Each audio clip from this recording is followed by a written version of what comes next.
All right, what's up, guys? We're live. Welcome back to another episode of the Driving Side. Yes. So, I got Alex with Rip Roaring Garage here with me. Thank you for How's it joining, going, sir. everyone? Pleasure to be here. Got Demon 170. I know it's kind of been the craze, kind of late to the party to talk about it, but that's all right because you let everybody go first. Let the information build up. What's been new with Alex here lately? You've been Oh, just working, man, working hard. But that's good. yeah, you're right. There's a lot of stuff that we kind of, glossed over, and there's warrants more in-depth conversation and whatnot. Plus, a A lot of hundred, people, 100%. yeah, a lot of people had the chance to kind of reach out, emails and comments and whatnot, telling me, "Hey, what about this?" And it's like, okay, there's some good points, and here we are. Yeah, yeah. Yes, I'm wearing, at a sign of politeness for a host. Yes, When in Rome, you will. Yes, welcome to the dark side, buddy. my Do I car's sound still better? faster. Is it? Fuck you. Hey, so does this sound better? I don't want to be that guy that takes his audio entirely too seriously, but does that sound better than this? Does that? Let's see. I don't want I to be the guy I with the think it sounds microphone in my better. face. Okay, all right, all right, Eh, all right. you know what you need to do? You need to put a Z28 logo on it. And hey, I sure, Mike, do a man. ZO1 logo here, or a Zozo sticker on there. Yes, that's yes. Here's mine from 1980 something. Hey, it's a Shure, The very, so the very. Oh, hey, well, it's a decent brand then. yeah. So, It's Demon like a gift. 170. What's that? What were you gonna No, say? I'm What were talking you Mike talking? trying to sneak in Oh, that I was in a band. Ooh, it's oh. always the same. Mute. So the Demon 170. I don't think the last stream we had, we really had a chance to freaking really touch base on it, or entirely talk about the whole thing, and I kind of wanted to go over. What do you want to do? Do you want to talk about the reveal, or do you want to play the video first? Which one do you want to do? Uh, Honestly, I think a lot of people have seen it, but Okay. there we go. We got some people commenting. Sorry. We can do the video, but I think everybody's seen them by now. That's just Okay. me. All right. But we can do that just to Whatever. spice it up because there might be people watching later on. So if you're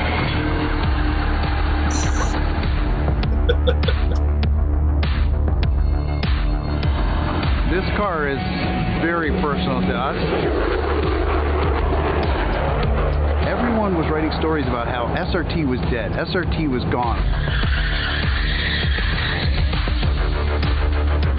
This is still in us. This is exactly what we do, and we're going to prove it to you.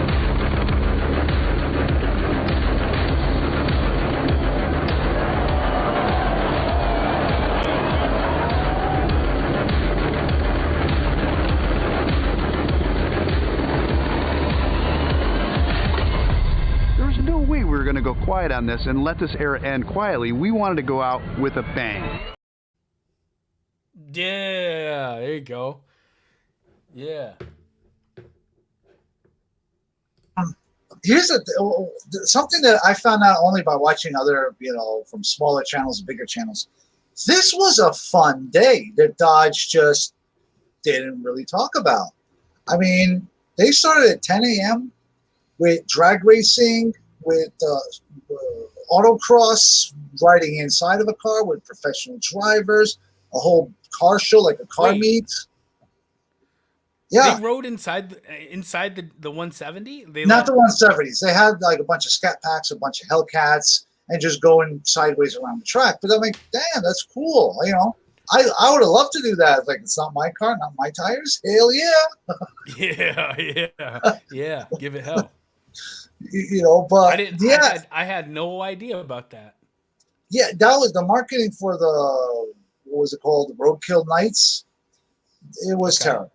Like, I just thought there would be just Dodge's reveal, which, okay, was cool. Everybody knows the helicopter. And yes, they should have used a freaking Apache or Black Hawk, not that. Yeah. Yeah. Yes, I know. I'm Yeah. saying this. I'm playing a little bit because everybody's like, dude, you're hung up about the chopper. I'm like, yeah, because Air Force. Well, I mean, there's a ton of people in the aerospace industry that I mean, that are into cars as well. I would say a lot of them. There's a lot of overlap there. As a matter of fact, you used Yeah, to be in the. I mean, yeah. But I'm just saying, it's like the one big muscle car and all that, the last and all, and you're bringing in the tiny little toy chopper thing that looks so derpy. Um, but yeah, the big problem was that I didn't know that there was a whole thing with food vendors, kind of like what I'm trying to do with the Rip Roaring Car Show. Yeah. Like, why would you not mention this? In fact, all the hype seemed to be half of it on EVs, which, like, do you know the people that are here, what they care about? No. right. And I have to ask myself, like, was this maybe calculated, deliberate, or just incompetence? Because honestly, I would have gone. If I would have known this was a whole day event with all these activities being done, Yeah. I would have tried to delegate a few things that I had to do and say, you know what, let's go to Vegas. Never been to Vegas anyway, so it could have been fun. Yeah. Right. And that's a big ball that dropped. I don't know what I was just saying there, but Dodge dropped the ball with that. What was that? An invitation only event? No, I don't think so. In fact, if you look at the footage, the bleachers are not full. Like, they could have had more spectators and whatnot. And I have a feeling, yeah. Well, I have a feeling people left early, maybe because there was maybe a lot of maybe it's a northeastern thing, but baseball game, basketball game, you leave early to beat the traffic. Yeah, And I think that's everywhere. Okay, well, the traffic here that we get, it's like you're sitting in the car. New York. Yeah, especially after a game like Giant Stadium, because I used to live right across from Giant Stadium. Like, I can't go to get milk. It takes me 3 hours to get milk. I can just walk there. Nah, that's all right. Traffic, Yeah. but. Yeah. So maybe I'm trying to be, for the benefit of the doubt. Whenever Mike 01 Messer,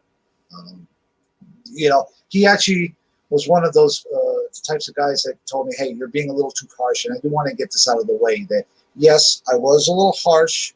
And there are people that are very passionate with Dodge. I got to meet a lot of them. They work there, from the Brampton assembly to the plants where they make the engines. I forgot the name.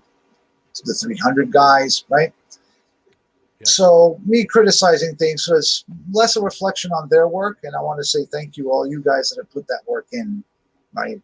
Absolutely. It is appreciated, but it's more on your leadership and just not being able to get the car. But we'll get into that later. Yep. Right now, it's just the idea that they didn't even market this thing.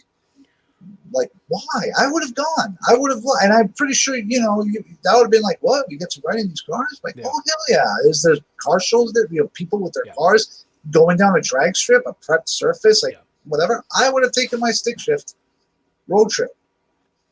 Sure.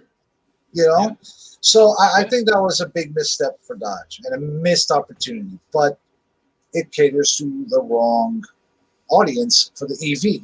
And I think that was the poison pill they wanted on purpose. It's like, there's only 3,000 of these cars they're making, right? You can't. So, yeah. Well, if you're only making 3,000 cars, well, then you're only going to cater to 3,000 people.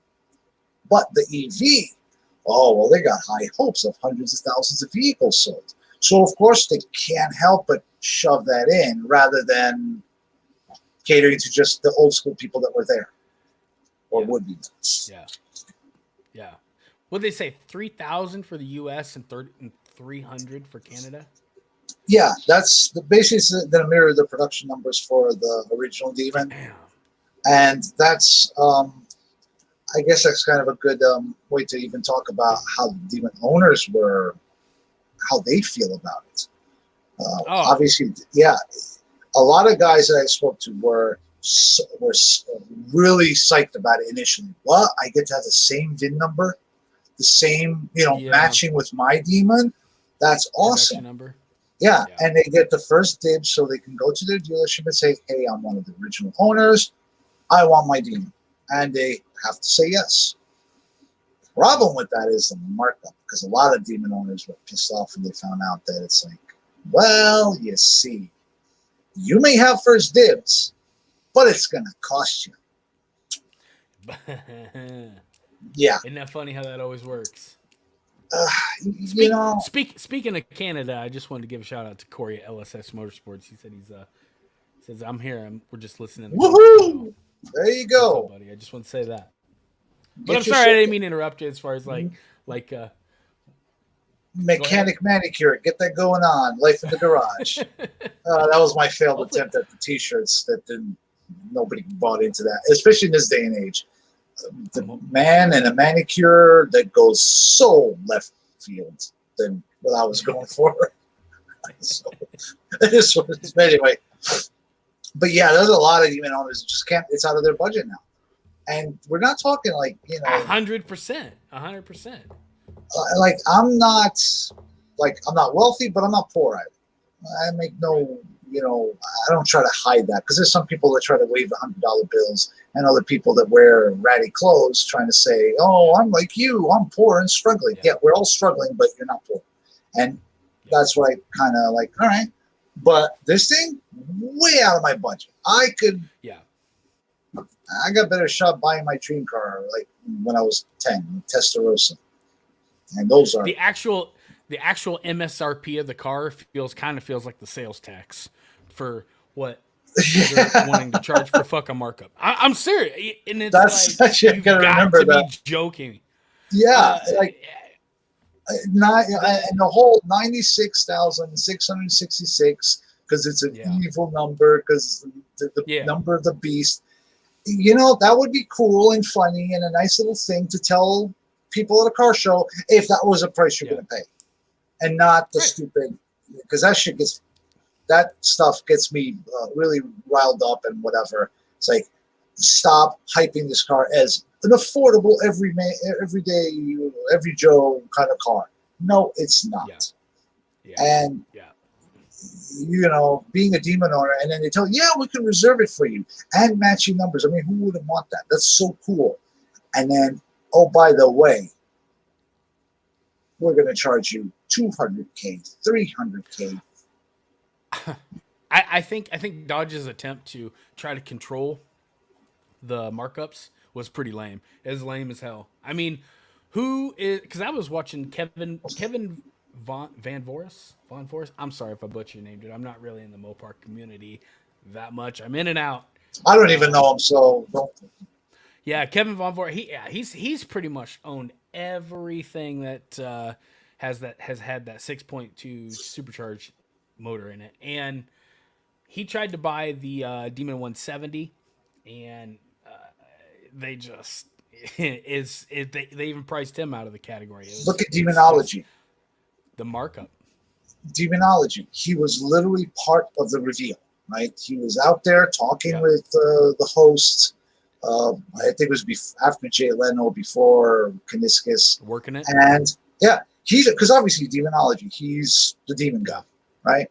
Yeah. And he does cameos and collabs with other channel, what's their name? The Junkyard, Scrapyard Life, whatever. And because just to make a little parentheses here, and not plugged, I'm not paid, I don't even know these guys, but I just kind of stuff I like. He took a burnt shell of a demon, and now he's working to restore it. It's an exercise in masochism, but I enjoy watching that. But still, so when Demonology goes to the reveal, and then later on tells his audience that I will not be buying the 170 because it's out of my range, I can't afford Yeah. the markup. That's got to hit, like, that's the wake-up call when you're just a regular Joe. I'm like, then what chance do I got? Right. You say. Yeah. Yeah. You know, and then no, you're 100% right. and I don't want to get like jump too much ahead, but this is kind of like, okay, let's kind of get all the negatives out of the way, I suppose. But a lot of people don't even realize how the markups, how certain dealerships are doing the markups. It's not just, oh, it's 100K extra or 150. Some may do that. Others are doing raffles. There's a dealership in Texas where you're still paying the markup, but if you win the raffle, you Well, of get course, the, of course. yeah, you get the honor, and you got to pay money, like a 50-50, right? And you got to pay money, God. and then you have the honor of paying them 150K, whatever. No, you don't have yeah. to. You get to. Yay. Yeah, the honor of mortgaging your house. And I mean, holy moly. The worst is not even that. The worst is, I don't want to name any names, but I'm a little disappointed in them.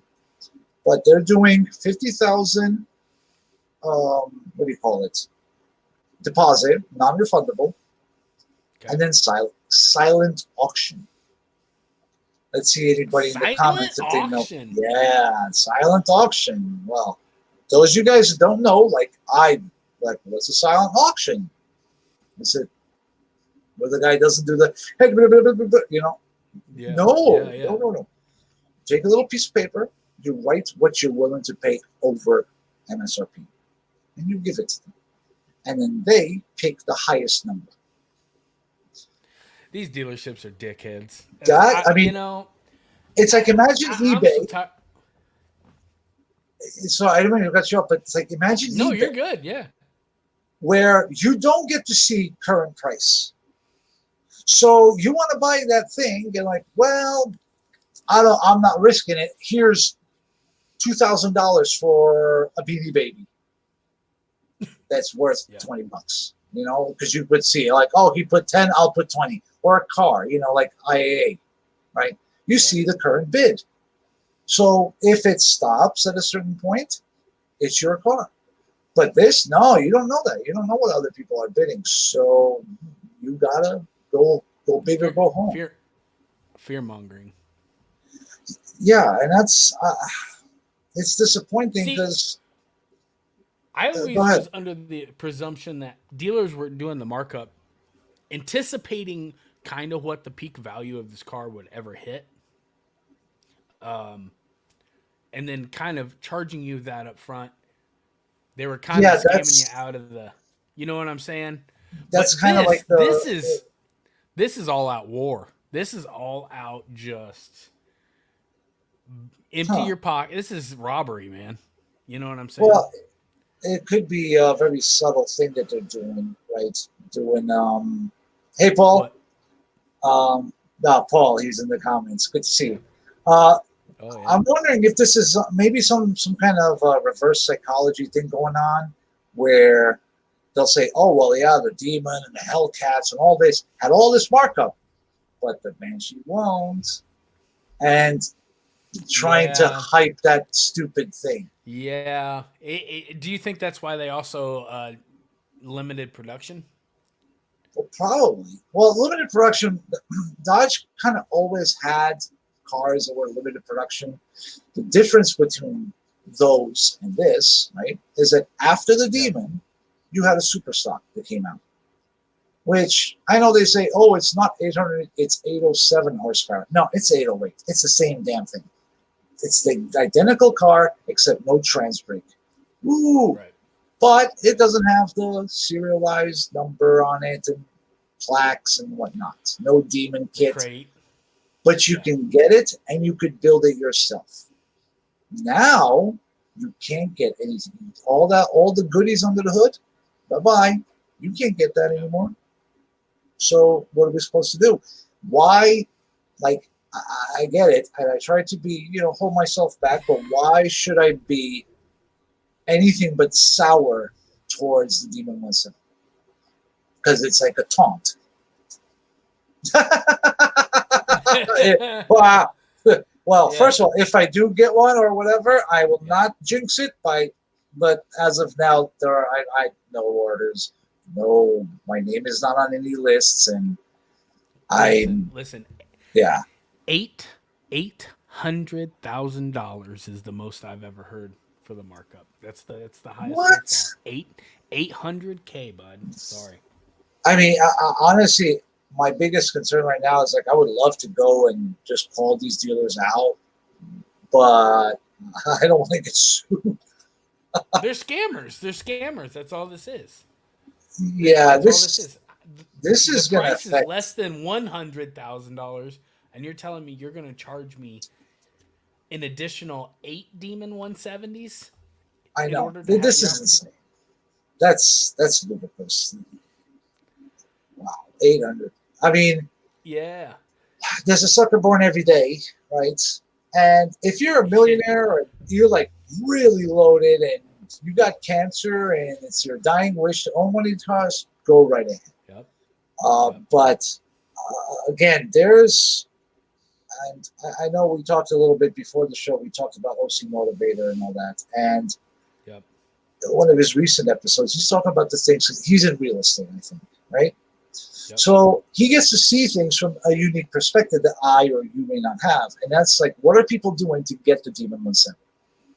And they're doing mortgages on their house. They're cashing in their entire 401ks. They're doing like selling gold, selling everything to cover the markups. For the love of God, people, do not do that. Do not do that. Do you think that this is going to be a $1 million car? Because a lot of these situations, you're going to have to hit $1 million just to break even, Alex. I think the biggest the confusion, right? Because when dealers will say this car is going to triple, it's going to be worth $300K easily. You're still They in might the be red. right. They might be right, but you can still be in the red, like you say. You're right? still in the red. You're still in the red. Yeah. Inflation, just because the car will be 300,000, a Corolla might be 80 grand. So you're not gaining it. Real estate's going up. Some areas are going up. Some areas, that's always been the case. But that's and it's this weird conjunction of inflation. Yes. Well, we know that. We know that. But he's right. Inflation and hype, the end of the Hemi. So, oh shit, yeah, you're gonna get craziness happening. And I don't really talk about this personally, but I would like one of them. That I have 4 of them, right? For those of you guys that haven't watched last week, I'm in that case. I'm insane. I love these cars too much. But one of them is congratulations, sir. One of them is yeah. Well, what the super stock? What? That's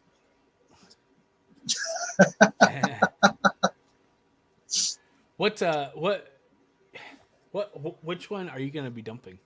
It depends. Depends on what the market does, and I would like to keep the drag twins, the super stock and the 1320, because 1320 also has some more personal things, and it all came at once. I'm like, wow. And those of you guys that saw what color is that called? Sublime. Okay. So Sublime. Dodge always had these Go Mango, but it's Go Mango. Yeah. Really cool color names, and Plum Crazy. That's if I get another one, it's going to be a Plum Crazy single seat 1320.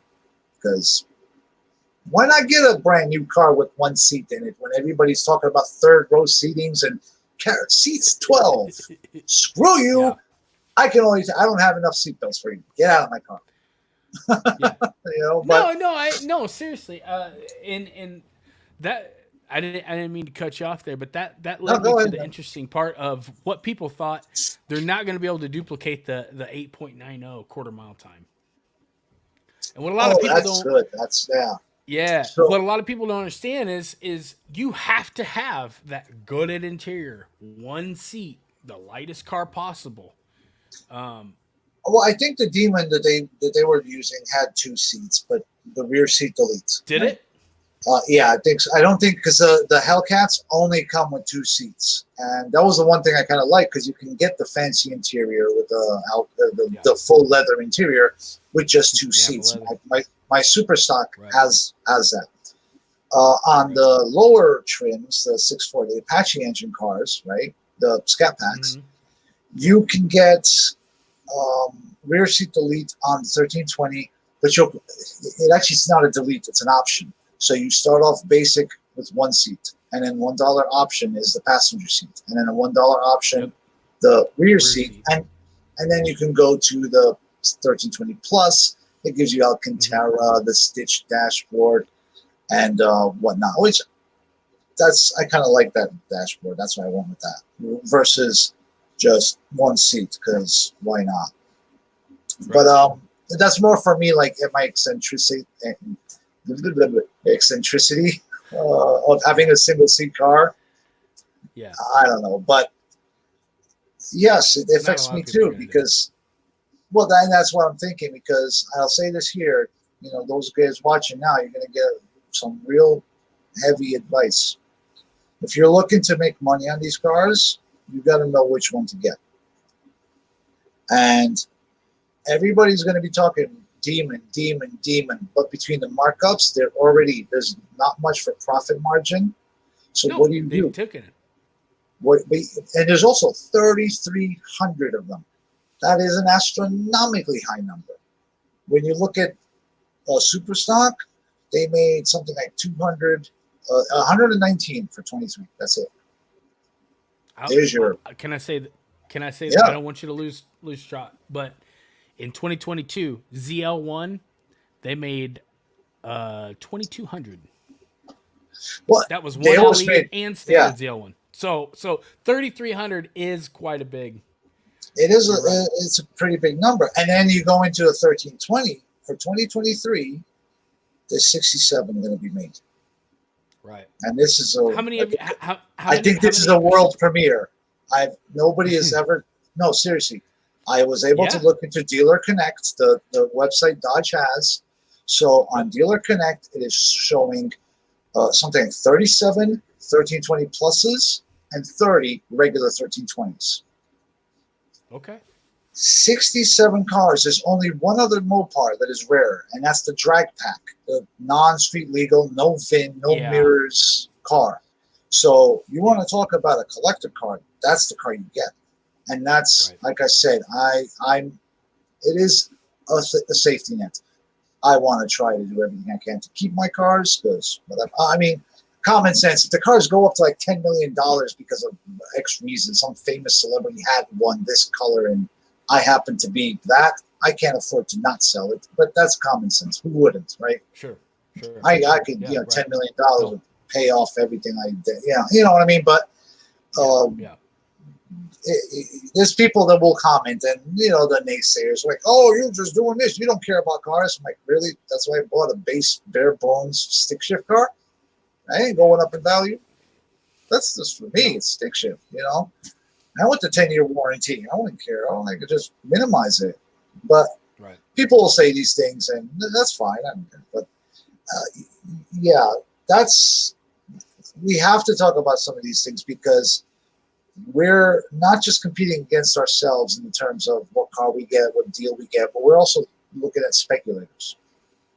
And the speculators are the ones that are driving the price up. Absolutely. They're driving the price up right now.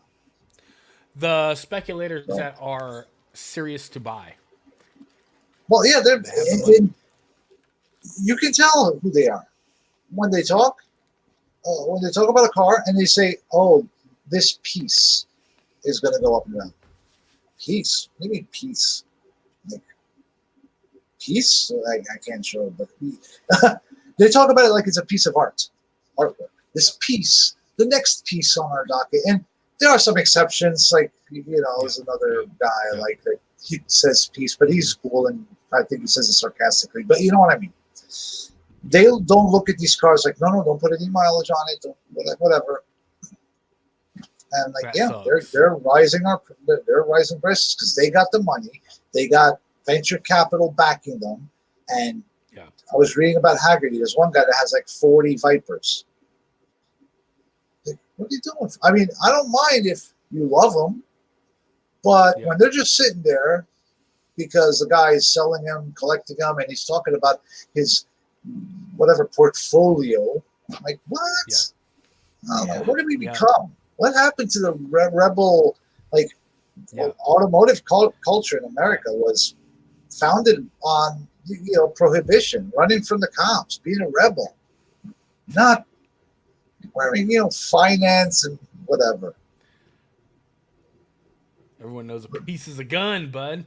Oh, yeah, like, you got to say in that Italian mobsters, you get a pizza, but hey, No, yeah.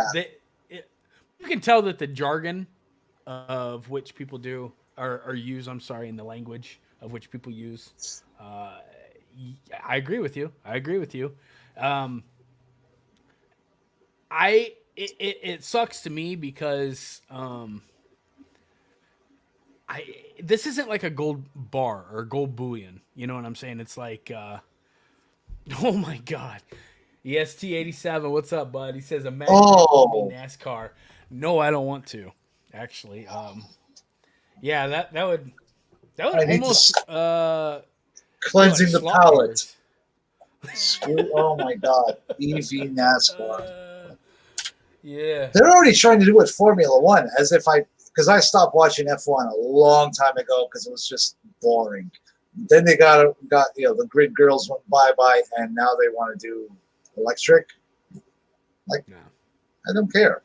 It has to be something relatable, and that's what NASCAR was. Big V8s, rear-wheel drive, a sedanish kind of shape. It's like, okay, it may not be our cars, but there's a resemblance there. And now they want to take that away. There was a lot of overlap and carryover. There's a reason that, V8, and they had to have like, the nameplate and a resemblance of the car. You know what I'm saying? Yeah, and there was a whole to ignite that and provoke emotion out of people for sure. Exactly. And when you're working in your garage, wrenching on it, figuring out a problem and all this, these are kinds of things that the crew chiefs working on the cars, they experience. So there was that factor to it. And the community and the race experience and all that. The kind of thing I was talking about, how Kaniskis dropped the ball. Like, you should have said, like, hey, this is going to be like race day. Or whatever, we're doing this or that, whatever, come on over, starting at 10 a.m., blah, blah, blah. Not just we're going to stream. I know that, we're streaming at 9 p.m. Like, okay, I thought that was it. So, I was very harsh on that initially because I thought, wow, you're going to Las Vegas for what? Just an hour and a half? And then you go home?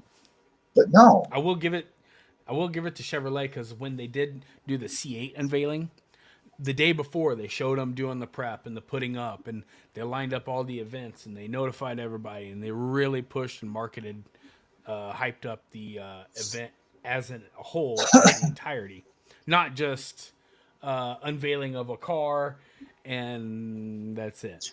Well, C8 was also interesting because, and this is stuff I didn't know until much later, that I didn't realize the C7 came after they designed the C8. That the C7 was inspired by the C8, but they held off on the mid-engine because I guess polling or whatever research said it wasn't time. And I'm a fan of the front engine stuff, so I'm not crazy about mid-engine C8 paddle shifters. Me too. Whatnot. Yeah. But me too. It's interesting. Like, now looking back at it, it's like, yeah, you know what? You can definitely tell the resemblance. And remember when they had those leaked photos, the CAD drawings of the bumper and the hood that leaked before the C7. Yeah. And how that was like, that was clever. That's like the press was talking about it. Everybody was talking. What's the C7 going to look like? It ain't going to be. It's going to be so angular. That was the hype. But Dodge, it was like they lost our interest little by little, especially with SEMA. It was supposed to be at SEMA, and it wasn't. And we had 6 previous cars. They're all sticker cars. I still don't know about that the 1320 Charger that supposedly has the drag radials and all that. I don't think it has drag mode in the car. I think it's a regular Scat Pack just with the smaller wheels. I haven't seen anything or anyone giving me a glimpse of the suspension to let me know that, okay, yes, that is in fact not, it's more than a sticker package. Goodbye, Dodge. Yeah. Says Tim definitely dropped the ball while lying to the demon customers. Yeah. And your name is very fitting too. And I love Dodge, but see, I was thinking about I have my own demons going on with Chevrolet and the whole GM brand. So yeah, I mean, I just found out I wanted to order a 24, the Camaro, and basically says like, no, this will be markup like big time. So we're not taking orders yet until we figure out the markup. I'm like, this again? Then I'm done. I'm gonna get myself a freaking 3rd gen. Yeah, right. Yes. Force Hobby says Chevy Masters C7 front mid-engine Corvette. I haven't checked that out to see if it's a front mid-engine. It might. Yeah, it's I that's getting into like semantics, I guess. Front engine, front mid, rear mid, Porsches, whatever. Yeah. Basically, where the engine sits, where the transverse, the cradle, with the engine mounts relative to the. Is it behind the front axle? It is slightly behind the front axle. Yeah. Oh, well, actually, a little more than slightly. Yeah. But even the Camaro, he says Corvette is not Ferrari. Yes, and it didn't look like a Ferrari. The C8, every time, well, not every time, but when it was new, it's like, oh, somebody has a Ferrari? Oh, no, it's just a red Corvette. Yeah. I don't want that's I've got baggage with C8. They neutered it from the word go. I mean, you know what I'm talking about. They neutered it. They told you that they're not handing over the keys. That you're not going to be able to unlock the ECU. Like no modding, no nothing. That's what Dodge wants to do with the new stuff. That only through what do you call it? Direct connection. Or something. Yeah, no, the direct. Yeah, you can only go to direct connection to get mods approved. So you can't you can't do things yourself. I'm like, end. That's the beginning of the end, right there. If we allow it, because I know I went nuts, but there's a lot of people I know that bought 2 of them. One sitting in the garage, not for speculation. It's just when the first one totally craps out, they retire the one, put the other one in service, and they don't have to buy a car for the next 30 to 40 years. I'm set for 50 years. I don't need to buy a car for 50 years now. I'm done. I'm good. That a boy. And that's hard. Like, imagine the money I'd be saving rather than between inflation and this and that. So you've already entered it. Your entry point and your exit point are 2 different things, and that's the moving target. If you've already found your entry point, then the worst thing that you need to do is just keep them in storage, keep them clean, and just don't let any cancer get on them, and you're good. Exactly. You know what I mean? So a lot of people are going to start doing this. They're going to get their car and then keep it as long as possible. We might see a resurgence in the whole winter commuter beater. Like, I got this car, but that's it. And I'm not buying another new car. I'm buying a crappy little whatever I can find, a Craigslist find. Yep. Yeah. I mean, here's my thing is when they did the unveiling of the other 6, the first 6, they did the body in white. And I think as long as they keep that available, you can just basically unbolt everything and transfer everything over and you can pretty much have it's just the structure, the skeleton of a car. So you're going to get a brand new frame, going to get a brand, you know what I mean? And it comes in white, play on words, huh? But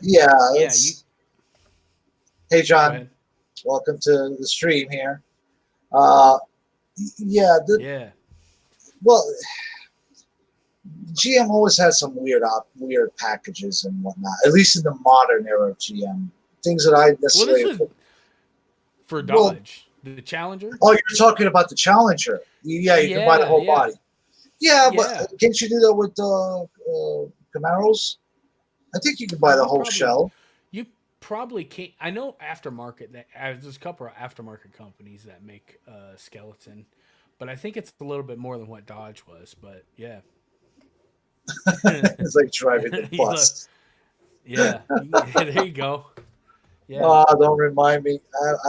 I haven't had any time to work on the damn thing. So air brakes, diesel problems. So, but let me. I don't know. My problem with this whole Demon 170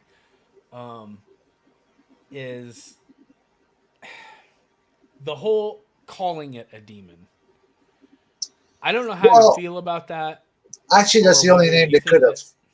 It's the only name they could have. I agree. I'll explain. I mean, if you want my opinion, like, and I'm gonna go voice only for a second. You're fine. Yeah, see the bus. There's the bus. Yeah. Yeah, those that don't know I have a Romanian bus I bought from Romania because why not? I could have bought a whole Challenger with that money. Anyways, the only reason they call it a demon was Tim Kuniskis said in 18, like the demon will be a one-of-a-kind car. We will never build a car like it. So if they called it something else, what are you going to say? Like, well, it's better than the demon. Well, this is not better than the demon. It is a demon. So it's a technicality, and I think more like a legal loophole because we have to talk about the Durango class action suit, right? Durango owners are suing Stellantis and FCA because they said we bought this over the production numbers. They said that they were only going to do a 1-year run, and they actually extended it. Well, yeah, and the problem is that why I don't think the I don't think the Durango lawsuit will go anywhere is that midway through the production with the Durango, they increased it. So they said, "Oh well, we're gonna make whatever 3,000. We changed our mind. We're gonna make 4,500 or whatever the numbers are. I don't know. I'm not a SUV guy, but right. So how are you gonna? Why didn't you sue Dodge then? Because you bought the car, and the plaintiffs in the lawsuit they bought it with no markup. They bought one of them. Yeah, it was like around 90K. Some guy bought it for like 114. And I don't know what options it was like. Okay, so what'd you expect? Yeah. What's the car worth now? And the car's now, okay, you can make the claim that because Dodge is making 23s, that's why the price is staying low. But the reality is, look at Demons, straight up OG Demons. What's their price? Is it going up or is it going down? And it's going up. So I don't think that the Durango guys, it's going to go anywhere unless Dodge settles. Tyrone John says, I say calling it a 2023 SRT Goblin, 120, the 1025, thought you meant 1,025 horsepower, 925 foot-pounds of torque. Yes. And they even got me probably like 2 years back when they announced this Ghoul, but I guess that turned out to be like some April Fool's joke that they're... Yeah, the Goblin and the... I knew it wasn't going to be... Like, my bet was on CUDA. I thought they were going to call it a CUDA. Yeah, but I thought Kuniskis, when the second or third iteration of the Demon launched in 2018, I believe it was, they said that they were not going to make a vehicle faster than the Demon. Yeah, that's what they said. So I think they kind of painted themselves in a corner. They were left with no choice to call it a Demon because... Obviously, this thing's going to be way faster than the 2018 Demon. So, and that's why they gave the original owners the opportunity to get the car with the matching VIN to avoid a lawsuit and whatever. But they didn't take into account the markup, which I know Dodge keeps saying that they're trying to. We're working with dealers. No, you're not. In fact, I can guarantee you, I'll stake my reputation on this, that Dodge is doing this deliberately so dealers can mark the cars up because they know that sales are going to plummet in 24. Nobody's going to buy the EV. And I think that's coming sooner than 2024, actually. Oh, yeah. I mean, that's a different conversation for a different day. And then there's guys that are saying like, my good buddy Knockout 360 saying that, oh well, the Hurricane V6, not even V6, straight six twin turbo, that'll be great for the Scat Pack. I'm like, I don't care. If I want a straight six car, I'll buy a 1994 M3. Yeah, That's your for nobody. pinnacle. Straight six engines, M3s in the 90s were the pinnacle.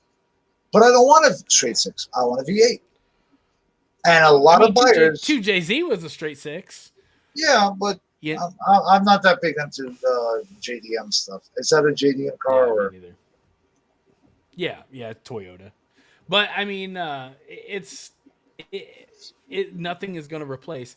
Because see, here's my thing is Kevin Von Voris, and I'm referring to his last video, which he uploaded about calling Dodge liars and calling them out. He was saying that they created this token or coupon or this voucher for Viper owners, giving it to potential buyers saying, here it is, guaranteed not to mark up, take it to any dealer that you want. You're going to pay MSRP. That's the way it is. Sorry. And he's kind of upset that they didn't do it for this car. They had the option. And I agree. I agree with him. And I'll play devil's advocate for a bit. Okay. Yeah. So let's say I'm a dealership. And, 2022, 2023, I'm selling Hellcats, Scat Packs. I'm making money. Yeah. But that's still not those are my good earners. The profit margins are higher. But from what I heard, yeah, because they can mark them up with all the options, this, that, whatever. And there's always like a little, well, not always, but there's some market. $65,000 for a 392, people. Oh, I yeah. remember when you could get a Hellcat for $59.99. Exactly. But that was from the factory. The MSRP was coming out. Now, that's not the wholesale price that the dealership pays. They're not paying 65. They're probably paying around, 40, factoring taxes, because, taxes at every single step. But now, here comes 2024. I'm dealership, big shot. I got my monocle in, and I'm drinking Earl Grey. Pinky up. And pinky's up. Yep. Yeah. And all of a sudden, it's like, oh, nobody's buying the Banshee. What shall I do? Well, nothing. There's nothing you can do. You try to sell the minivans and stuff, and you're living off the markups from the year prior. It's like, well, we made enough money. We made $14 million in the markup for all the cars we're getting. We put that away, and that's going to pay my utilities, my property tax, salaries, this, that. Right. So I can understand that. But short of like, okay, you want me to sympathize with you? You got to show me your books then. I want to see one dealership. And I don't know if any dealership is out there It'll watching. never happen. Show me your books, and I will say, okay, you guys had to mark up the car to stay afloat because 2024 is going to be whatever. But they won't do that. And well, the rumor on the street right now is that they're hoarding cash, and they are marking stuff up, and they are just gouging people right now, rat holing money, and freaking just trying to weather the storm for 2024, just because nobody knows what's coming up for the future. So, well, go ahead. It's not. If it was just that, fine. But the silent auction thing ticked me off. Where that's dirty. That's dirty. That's exactly. Customers. That's dirty. That's punching way below the belt. And I ultimately, thought this was dirty. Oh yeah, is this true? Is this true? I'm not. I have for a long time. Toyota and BMW were the first in doing the subscription model for your power seats, for your key fob, for all this, which is like, what? For your key fob? Yeah, your key fob wouldn't work. Now, again, devil's advocate, trying to be fair. The key fob would work through a satellite. Good fucking luck. Because it was like some fancy whatever. So I can understand, okay, fine. Satellite needs maintenance. You're paying a subscription. But if I'm just using the key fob with no remote start just to unlock and lock my doors, which is car to fob directly, no satellite involved. Why Yes. am I paying subscription? Same with the heated seats. Why am I paying a subscription for something that's in the car already? And Dodge They've took had- this idea and just ran with it. With the push power on demand or whatever. So you're basically buying. Let's say you want to buy the equivalent of the V6 or the GT. You just want a cool looking car, and that's it. So you're only paying probably is going to be 45 to 50 for a base Jesus. Charger, Yeah. right? Yeah. And the car will have the same engine, the same tires, the same brakes as the Banshee, the high end, the Hellcat replacement. So my question was this. Okay, let's say, all right, so you don't have the power. It won't let you, through software, if you floor it, it'll accelerate like a V6 car. It won't be faster. Fine. What about the brakes? And what happens if you get into a wreck? And now your lawyer says, well, your car was capable of stopping. However, the computer modulated your traction control and your brake system to not fully brake because that's performance braking. You didn't pay for it. But now my client is in a wheelchair because of this accident. What do you think is going to happen then? Nobody asked that question. Alex, they have. I need to get my mic. I just have a question. Drop it because that was a mic drop moment. That was a good one. What is the cost of this subscription? Do you know? For the Toyota, I think it was like $10 or $15 a month, which is ludicrous. Even if it's $1 a month, it's insane. And this is part of the whole right to repair movement that's happening with Louis Rossmann, 2 S's, 2 M's, and 2 N's. It's being brought back for 2023. Yeah, he's covered a lot of these things, and obviously mostly in the iPhone. Back. Yeah, but the idea is why Dodge is going electric and what they think. Okay, they're going to make less in sales, but whoever they got as a sale, they got their hooks into that guy because now, you want to buy a part, you can't go to Rock Auto, you can't go to AutoZone, you can't buy a part from outside Direct Connection or Dodge. It has to be serialized and recoded on a scan computer to work. Otherwise, no power steering. That's insane. Yeah, that's absolutely insane. The key fob, they've had technology like that since like the early 90s in universal TV remotes. This is I did a video on this a while back saying that they are not manufacturers. They're trying to weed out the dealerships, trying to squeeze them out, but they're also in fear of dealerships of selling EVs because they don't generate as much profit because there's not as many moving pieces and parts to them. So they can't. I don't know about that. What I mean? I think it's the opposite. Yeah. They'll make more money, even though there's fewer moving parts. When one tiny little part goes, you got to buy the whole assembly. It's like, a bearing on the motor went out. Tough luck. You got to buy the whole motor. It's one part number. I mean, they'll probably be trying to warranty it that way. Well, that's just warranty. As far as but that's between the dealer and Dodge and what they will and won't replace. But as far as like the battery going bad, they're trying to break them down into modules, and they're just saying they're not as profitable. Maintenance, like there's little to no maintenance on them. There's not as many parts to them. Go ahead. I think that's going to be that's just an issue of them trying to get ahead of the whole "you're gouging us" argument. That we're not making any money. Yeah, no, they're going to be making hand over fist the subscriptions. Want more power. You're not going to have any oil changes, transmission flushes, coolant flushes, power steering flushes. I mean, now it's electric power steering. Well, that's the same. As far as like your 30K, 60K, 90K maintenances, they're done. You know what I mean? All that's you still got wheel bearings, you still got tires, you still got bushings, control arms, all that still correct. goes. Yep. Yep. You still have a Um, hydraulic system for the brakes, so the brake fluid is still going to they- need flush. they're still going to need a lot of, and just because the oil in the electric motor is enclosed, which is a mistake. The reason why they do that is because they want to market to people that don't know nothing about engineering or cars at all. Ooh. So, hold on, I'm reading this. Oh yeah, the 4XE. I'm sorry, John.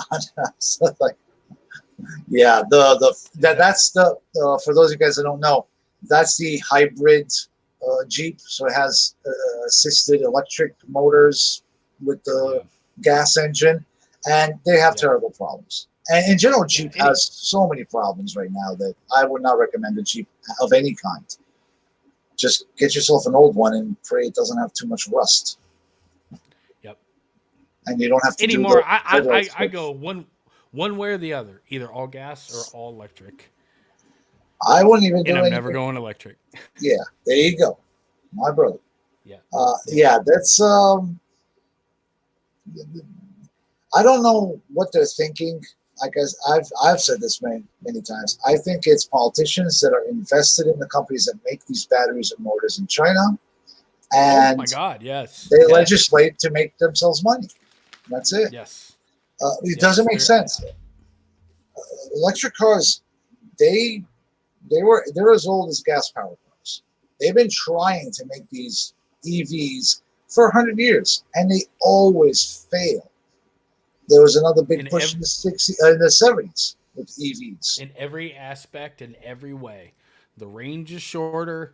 I mean, nobody wants to sit on the side of the road for 45 minutes to an hour to recharge.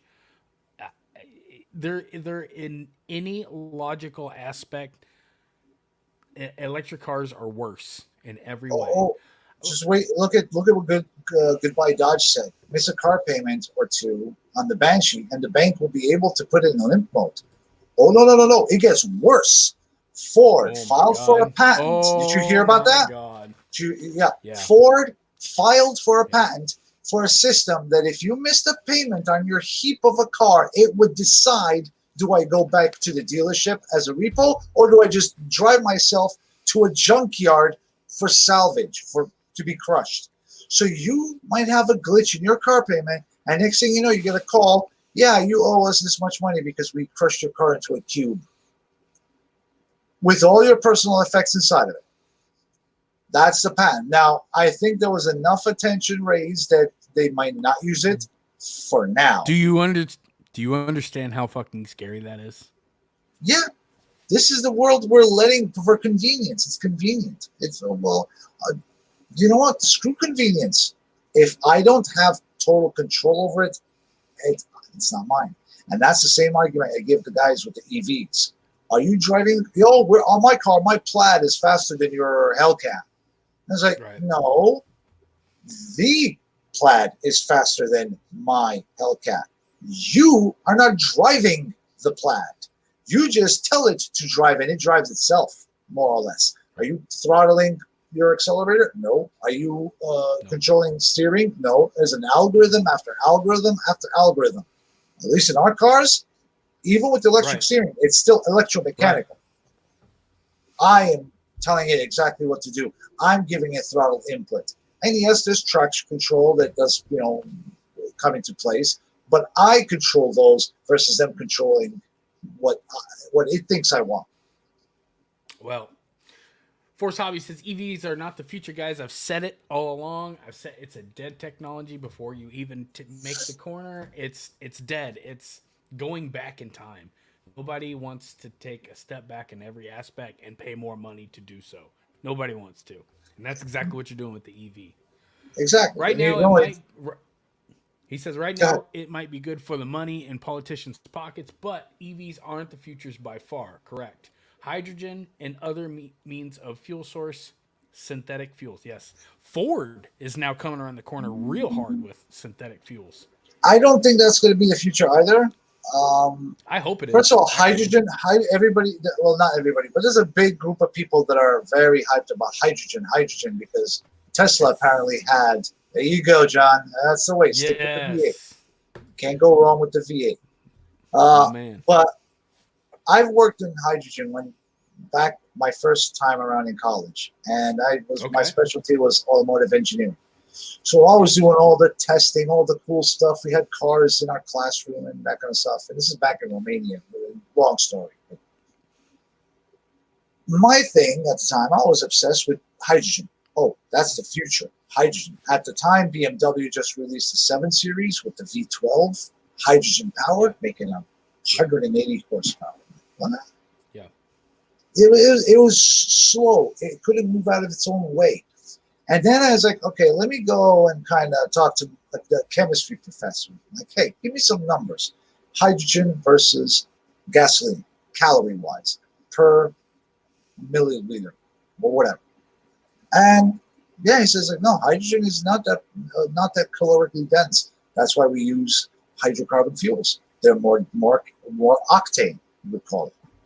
Right, and it's not a direct correlation, calories and octane. That's more of a speed of the burn versus how much heat it generates. Because even E85, it's not as calorically dense as gas. You need more E85 to burn to get the same equivalent of gasoline. It just burns faster. It burns like faster, 14 and that's Go ahead. It burns No, faster. no. Go ahead.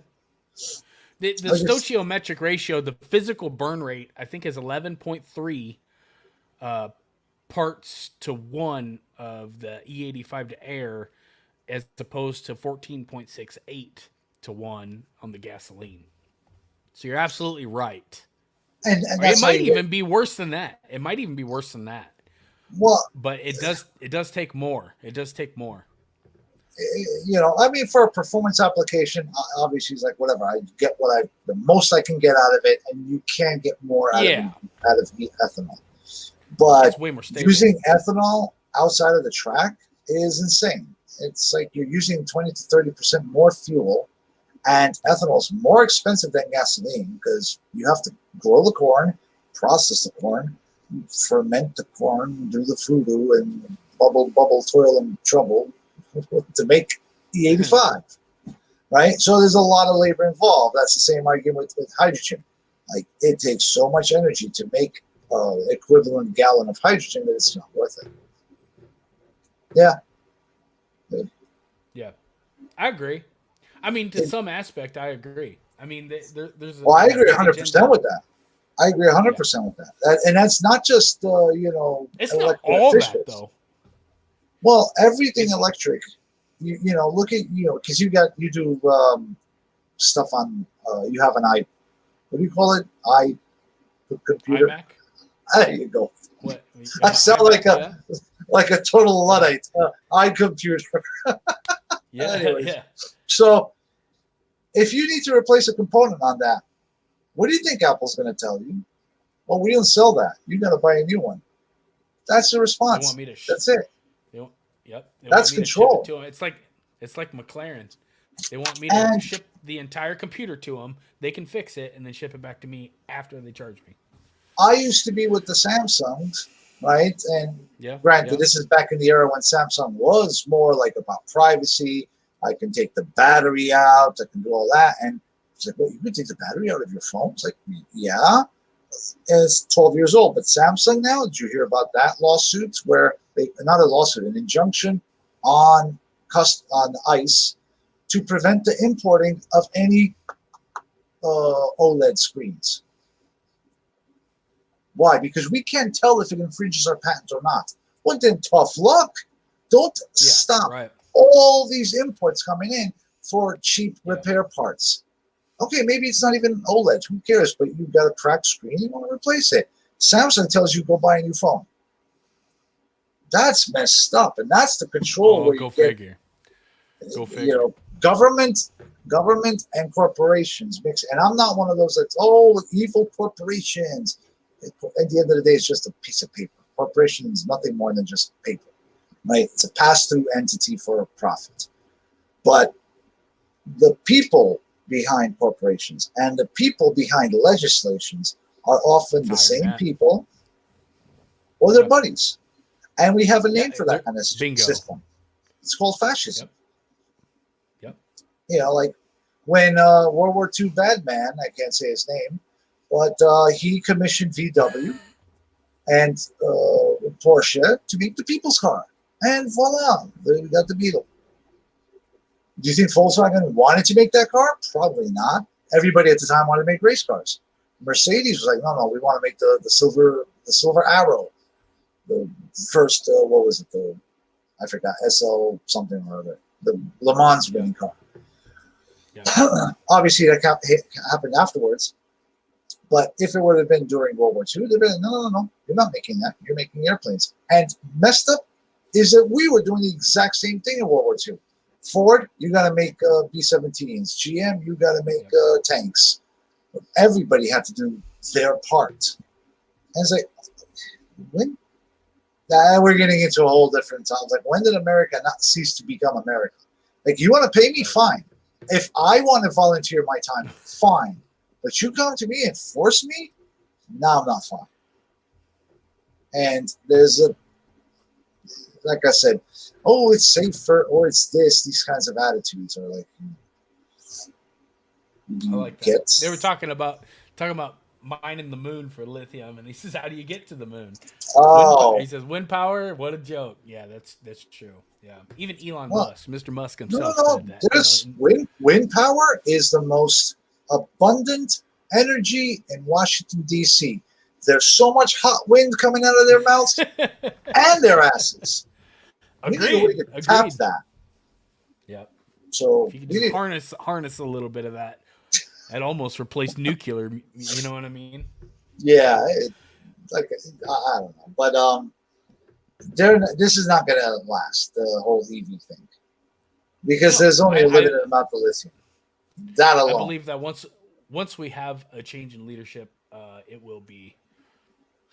It's gonna be a 180. You know what I mean? We can, or at least we all know who we're talking about, because obviously we got Potato 2024 or the orange. I like oranges. They got vitamin C. Yes. Potatoes. I'm a fan, buddy. Yeah. Oh, potatoes are moldy and dirty, and they don't know what they're doing, and their butt's been wiped. Yeah.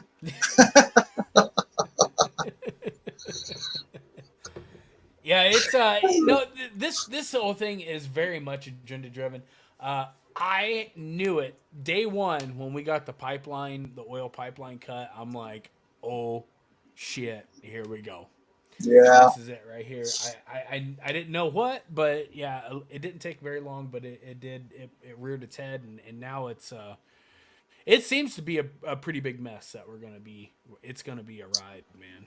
But funny thing about nature, it self-corrects. Now, that means there's going to be hard times ahead. But I think, especially us in the car world, we're more high testosterone as it is. I think we will survive. But yeah, exactly. I can take my ZL1 and I can make it last. John Todd says, well, the thing is in Canada is that the batteries just don't last. It's too cold. So I don't know what they're going to come up with to solve that problem. The 15-minute city. You don't get to drive beyond 100 miles. Get back to your shack, pleb. That's their plan. How they're going to solve that. Yeah. It's dead. I mean, the thing is... No offense, Johnny. I love you, brother. Well, we're all plebs in this. Go ahead. Sorry, Andrew. No, I mean, they're just forcing it down your throat. And I think at this point, it's just fear-mongering, because even Toyota kind of came out and just said, hey, we're not making EVs, period. I respect them for that. When I saw Toyota saying no, we're not going to, we will try, we will make it and let the market decide on it, but big middle finger to you governments, we're still going to make gas engines. Yeah. Now they are they're going to cut their lower tier cars, and they're kind of going to try to appeal to a premium kind of customer. I would consider a Supra. Good luck to them on that, but what's that? I would consider a Supra. Definitely over the Hurricane straight six. I'd rather go with the Supra than screw it. At least I could get a stick shift and all that. But, still, that's a big if, because now the problem that car manufacturers are going to have is they're going to have to compete with old cars. Good luck. As far as in what aspect? No, he's right. He's right. Remember, guys, Well- gotta put oil on the earth so we can burn it all. That's yes. Well, we'll never be able to burn it all because we keep making it. And do an The experiment. earth But just keeps making it. Yeah. you can only do this experiment if you're single. Because your wife, well, I'm sorry. But, take some old food, preferably vegetables, right? I did this with the broccoli that they put in lo mein in the Chinese food. I take all that green stuff out that I don't eat, and just leave it outside in a closed container that's sealed, and leave it there for about 2 years. See what happens. I'm going to date myself as far as internet years, but does anybody remember the Meat Project, where they would put Oh. and they took a photo every day of sausages, meat, and they would just put it in the backyard, and it would just Yeah. photo after photo of it rotting and the maggots and all that. Molding and Yeah, I know this is going back a long time ago in internet years, like early internet when it was fun. But yeah, that was kind of like that, and it was them that. Yeah, well, they that was the inspiration. Oh, the Meat Project. Yeah. I want to do that because I have a feeling about this kind of stuff. Like it's whenever I change my differential oil, it smells like a swamp, and swamps are rotting vegetation. So let's see if I can meet in the middle. And sure enough, the stuff that came out was this black, oily oil. And I had to throw it out because the smell was. Well, to me, I proved it. It's like, okay, maybe there's something going on here. Rancid. So, oh yeah, it was horrible. But bottom line, what I'm trying to get is that what happens to all the dead plants and the we call it dead dinosaurs and all that? Well, what do you think that this doesn't happen to the mammals that came 10 years after? What about the mammals that came 50 years after, and so on? So there's always oil that keeps getting generated, and there's dried up wells that all of a sudden 10, 15 years later, all of a sudden now there's oil in them. How does that happen? Yep. I mean, people in the city that they don't know, but you've seen oil rigs, and guy says, man, it's dry, oil's dry, and throws his cowboy hat, and all of a sudden, a couple of years later, whoa, we're back to drill, baby, drill. Well, I mean, they have veins, and they're all kind of interconnected. And yeah, it's just what vein you tap into. It's gonna. When you get all of it out, at some point, we're done. But then years later, all of a sudden, it gets replenished from somewhere. Because your neighbor, he's drilling. The neighbor next to you, he's drilling. The guy behind you, he's drilling. Everybody's drilling in certain areas. So it's like, where is it coming from? Because the assumption they're trying to make, with vague wording, is that once you dry it out, that's it. And like you're saying with the veins, the connecting underground network of, like the phreatic network, whatever they call it, that would be under the assumption that your neighbors don't drill.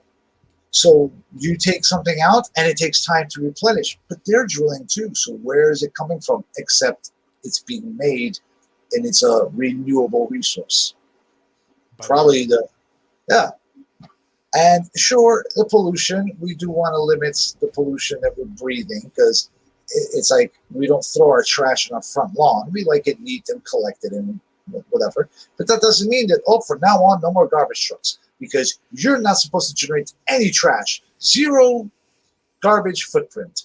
Imagine the insanity of that. I mean, I agree on cutting it down, but CO2 is what the plants eat. Trees. Yeah, it's a bureaucrat that decided we're going to go with carbon. And one of the things that, again, very few people even debate about, and I'm not an economist, I'm not a banking specialist, however, sure, right. The whole fiat currency, right? Banks know that governments will use printed money to promise welfare. That leads to hyperinflation. That leads to everybody crying. So the banks got together, and again, speculation, tinfoil hat time. It was like, hey, let's create a currency that the governments cannot print in their campaign promises for UBIs and whatever, right? So Yep. they came up with carbon credits. It's like Bitcoin. It's a fixed resource that can be Yep. mined or exploited somehow. And we don't have control over it, but we're generating it. We're the first one, so we have that initial power, like the first Bitcoin people that had, I'm selling 2,000 Bitcoins. They had a lot because they were early adopters, right? So I think that's the issue. They're creating a new currency that's going to be digital and whatnot. And, oh my God! Yeah, you know, companies buy them off of other companies all the time. But and it cuts out the government from messing it up. Now, again, this is not the it's like two evil people fighting over who's my master. But either way, we get bent over the proverbial oil barrel. Well, yes. Let's get into. Oh, yes. T. Browning just said, he says, off topic, anyone going to try for a 2024 Camaro Commemorative Edition? I think it's called the Collector's Edition, bud. Are you going to try for it? Yeah. Shut up. I don't Welcome to the club. Hey, I've been into Camaros for a long time. So sure it will. No, I meant shut up as a good thing. It's like I know. I'm just I bought this Camaro, this Chevy T-shirt for a reason. I wore this when I bought my 5th gen. Yes. Back in 14. But yeah. I don't think that it is called the Collector's Edition. It's not available yet. They haven't. I thought it was a commemorative as well. It is. It's a final edition, but they're calling it the Collector's Edition. Oh, okay. Yeah, you're right. Yeah, so it's not available yet. I've already contacted my dealer. I've already got my ear to the ground on all that. Yeah. There's been a couple speculations of what it's going to be as far as like sticker package, or whether it's going to be, actually they're going to be changing a lot, spoiler, or they're going to be giving us a different motor or whatever. I hope they don't. It's all up in the air. Honestly, I hope they don't. What's that? Chevy has always kind of just done sticker packages for the commemorative, the 50th, the 45. Do you think they're going to number it? Do you think they're going to number it? Because that's going to be, I believe that's going to hinge on a lot of things. If they do, it'll be bad news for a 7th gen. That means they're serious and they're pulling out, and that's a big mistake. But if we get just a sticker package car that's just a regular SS or ZL1 or whatever, right, then there's hope that the 7th gen is coming. Yeah. But I did want to touch on something. We were talking earlier, right? And I don't want us to forget about, we were talking about the aesthetics of the Demon. I don't know why I want to say it that way. The exterior and the interior, but I was reminded by that changing in the last year and how basically nothing has changed. The Dodge didn't really change much. Like you look at it, okay, it's changed everything. Well, it's got the same Demon hood as the original Demon. It has the same wide body kit as all the other cars. Same rear spoilers, same options there. A lot of things are recycled. Yeah, wheels just in a different way. Wheels. That's it. Only, and even that is an option. I don't know what the standard wheels are going to be like. And I would laugh my butt off if the standard wheel came with a wide body up front, and you get the square setup. I would laugh so hard. People that think I'm not going to spend 11 grand for the carbon fiber or titanium wheels, and then they get a car that doesn't look the same. I don't know. That wouldn't surprise me, honestly. But a lot of these things that people say as a negative, I actually like that it does. It's kind of it's the same car, same taillights, same headlights. You got the inserts, and that's one of the things that is cool. Okay, so how do you feel about the interior? Because there's so many journalists that are just balking about, oh, it's the same interior, it's plasticky, it's this, it's that, blah blah. Well, first of all, I always hated that. Oh, it's so American cars are so plasticky. I'm like, you haven't been in a Mercedes. Mercedes leather feels like plastic. They have a talent of making genuine leather feel like the worst vinyl or plastic in a single bench pickup. You know, Yes. like that's Mercedes for me. They But can make it look good. They can make it look good. Aesthetically, it looks good, but I'm not. one of the the cool aspects of having a production line that goes for many years, right? So let's just count from 15 and up, because nothing has really changed part-wise. It's the same bumper, headlights, taillights. There was a redesign in 15. From 15 to 2022, 8 years. The only change these cars, other than engines, trims, the company, whatever, is they added stitching around the dashboard, around the bezel, right, and on the side and along the center console. There's stitching. So if you have a red, is it yeah. just a different color stitching or what? No, it didn't exist before. There was no stitching on it, Oh, right? So okay. All right. the V6s still don't get the stitching, and I don't think the regular 5.7s get it. But in a Scat Pack, you get the Alcantara, you get the stitching that matches the color of the seats. Okay. Well, close, because they don't have. There's a sepia color and it's white stitching. Yeah. If it's black, it's also white. But the red, you get red stitching everywhere. Oh, it's glorious. I love it. Right? Yeah. And one of the things with the interior, you get the little vents on the side, especially the Challenger, and there's a little space there where they used to put for the Demon, the one of how many built for Joe Schmo. This car is yours, underneath the vent. Okay. That's where it'll say Hellcat, SRT for the Hellcat cars. On the Scat Pack, I think it says 392 Hemi. I'm not 100% sure. I'm forgetting because there's too many of them and there's something mixing. I don't want to say something wrong. Yeah. On the 1320, it says 1320 underneath there.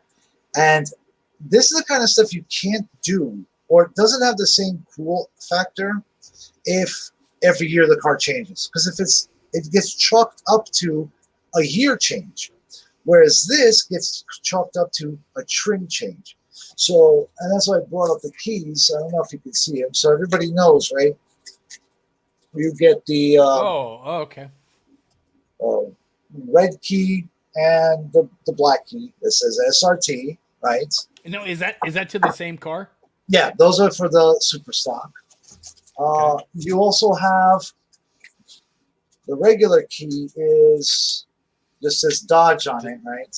That's the whatever the. Now, what trim levels does that come? Okay, this is the Scat Pack. Backing down. The Charger. Down. Okay. Scat Pack with no. I just like because it has no remote start because it's a stick shift. because it's a stick. Yeah, that's like that. Yeah, another different kind of key, right? And then you get the 1320. Okay. So each one of these has a different insert. Now, if you change the key every year, who cares? But when you have the same key, now all of a sudden it's like, I don't know. It reminds me of baseball cards and all that. Like, it's a different one. So you're like, I'm holding the keys, collecting them like they're freaking Pokemon or some crap, And that's the same feeling you get inside the car. So even though there's 4 of them, right? Each one feels so different because of the minor changes. Well, this one says 1320, but this one says that. And I like the fact that I don't have to remember like what buttons where. No, I know exactly where everything is. So it has that familiarity, but the subtle differences give the car a different feel. And then you get into the engine differences of, this one's supercharged, this one's not, this one has the drag racing suspension, this one doesn't. Differences. Exactly. 305 tires versus 245s, they drive different, blah, blah, blah. So, and I think that's a cool thing, especially as you get down 10 years from now, where the collector or the restorer, you'll have an aftermarket component, right? And it'll be a generic vent. But then imagine this barn find of a 1320 because it has different fender badges, different rear badge, all these little tiny details that make it a little cool long term rather than all of them being the same. It's not You know? 100% the same shape, or it doesn't have the same kind of coating on it to give it the same gloss level or the same sparkle, or it doesn't have the same. The OE badges don't fit in it. Yeah, I know what you're saying. I know what you're saying. Exactly, and it's kind of cool when you see these little tiny differences in the same, It basically is. same It car. is. But Yeah.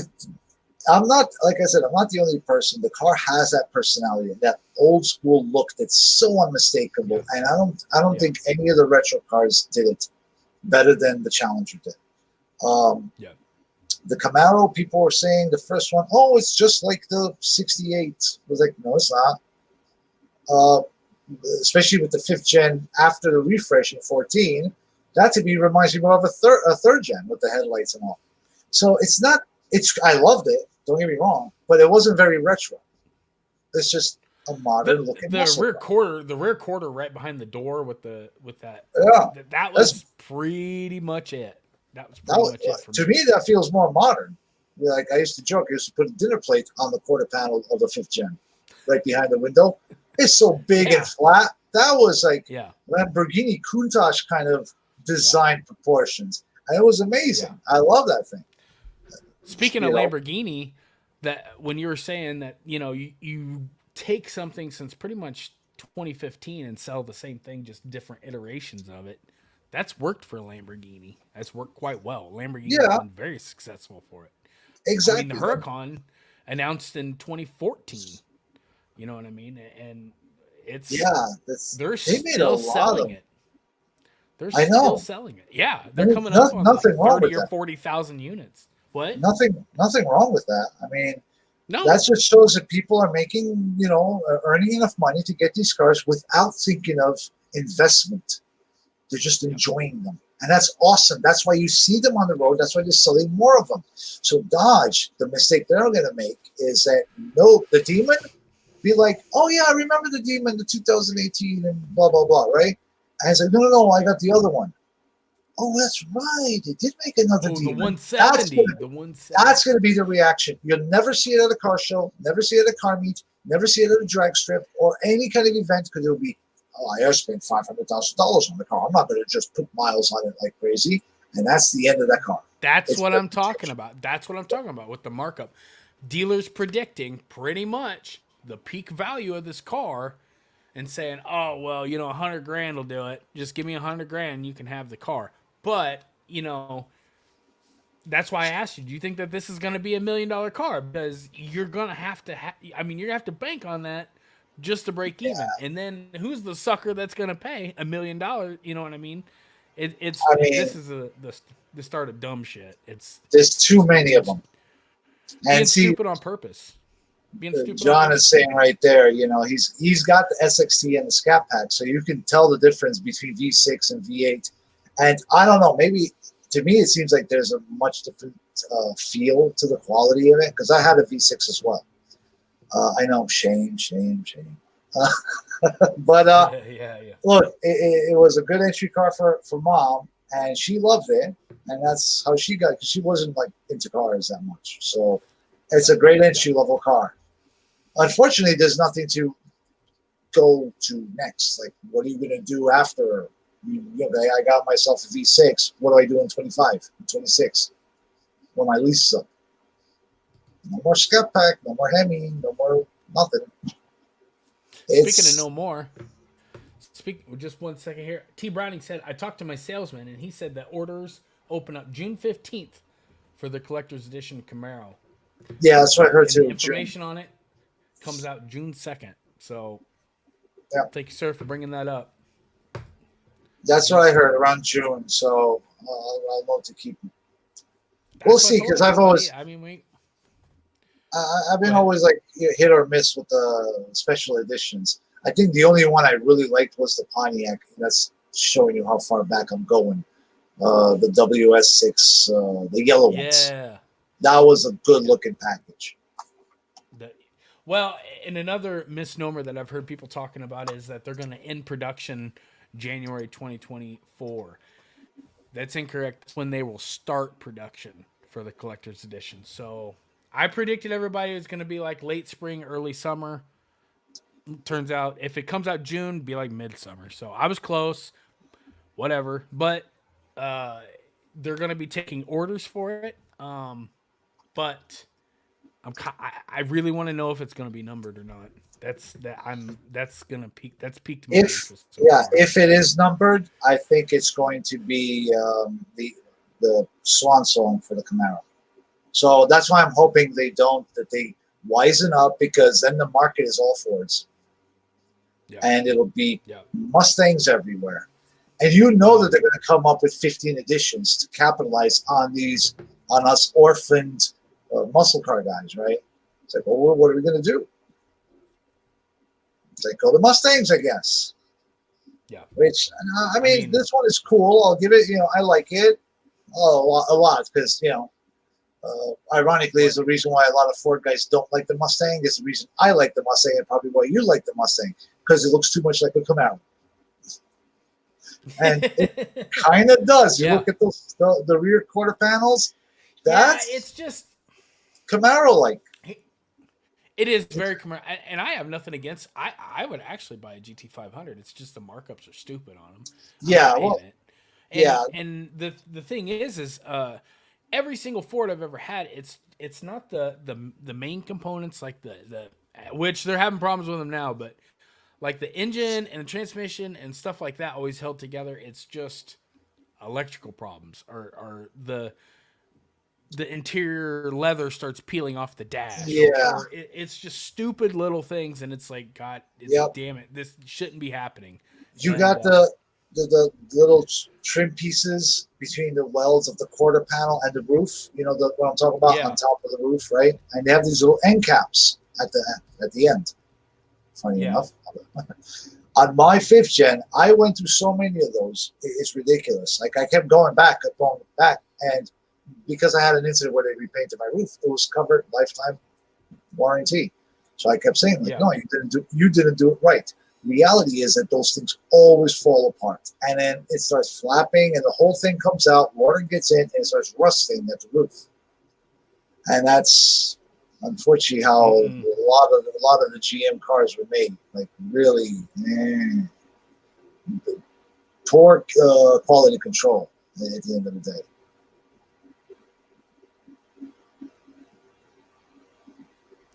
Oh, 130. Wow.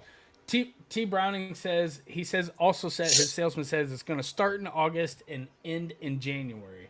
Here, let me just add this to the stream here. This right here, and maybe I read it wrong. It says orders for the 2024 Collector's Edition will kick off this summer, which is right on, at which time information will be released. Production of the final 2024 Camaros is set for January 2024 calendar year.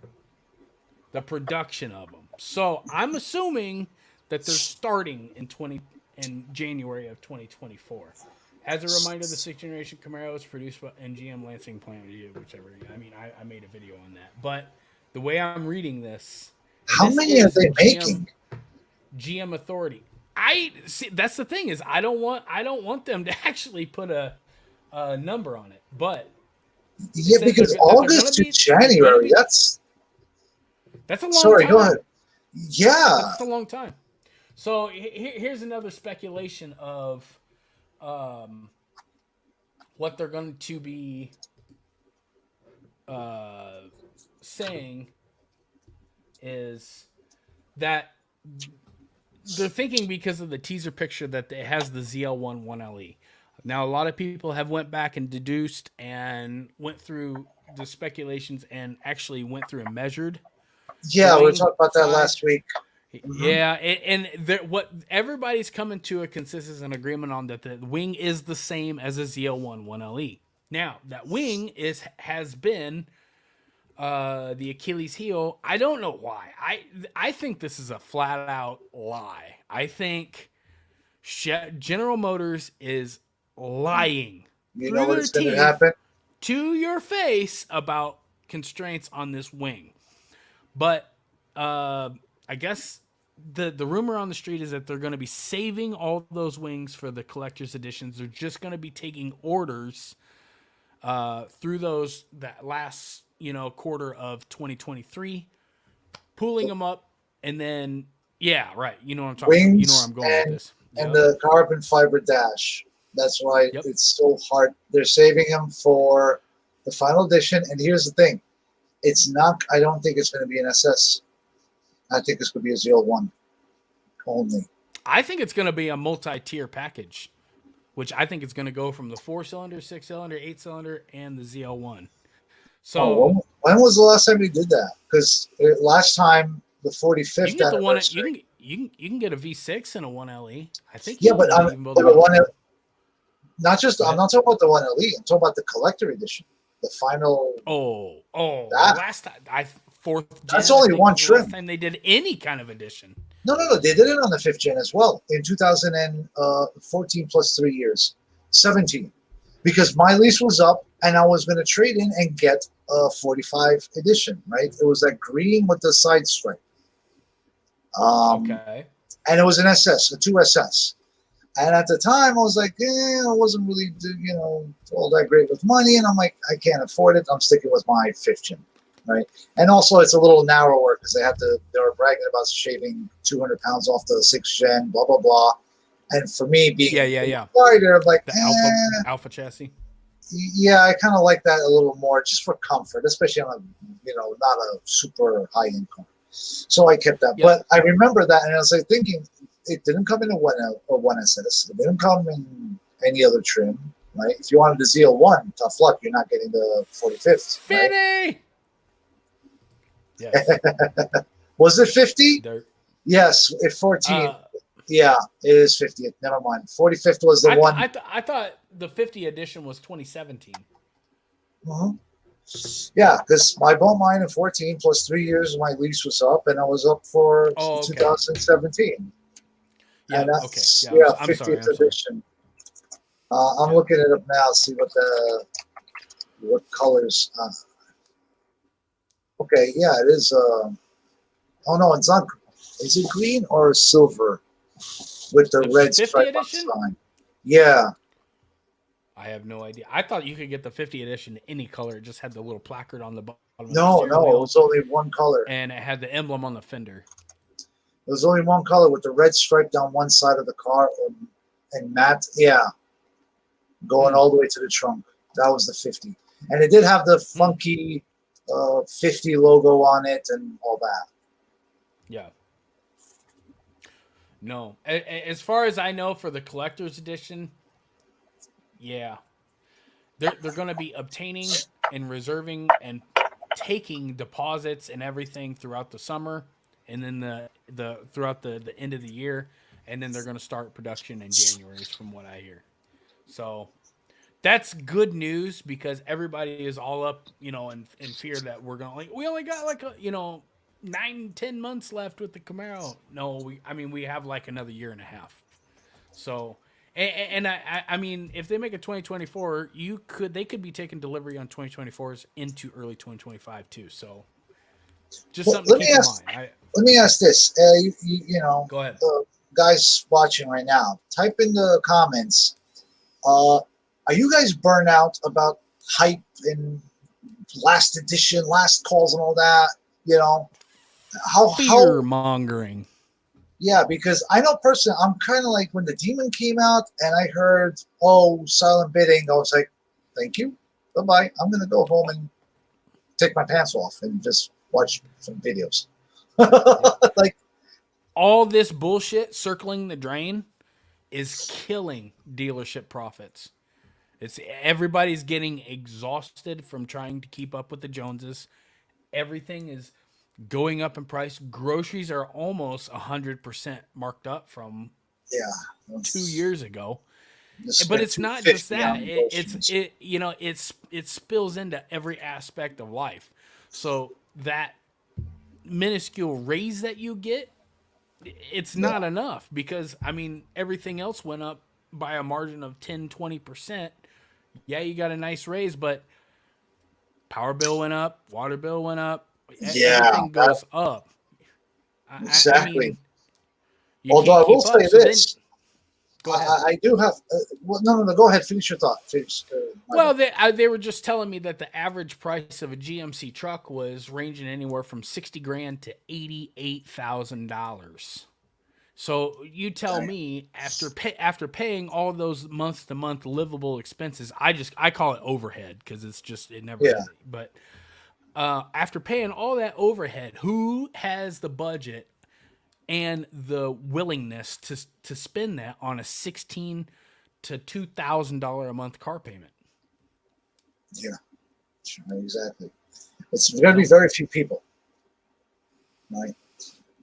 But I was actually thinking. I did my groceries literally 2 days ago, and I'm looking at the eggs. And I had like crazy conspiracy theory moments. Like, what if they're subsidizing prices of eggs because by us they're $4 a carton?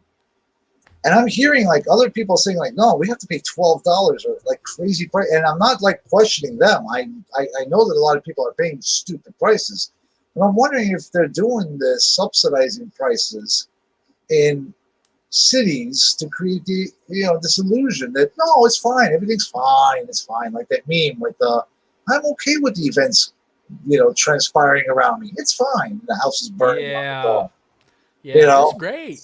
This is awesome.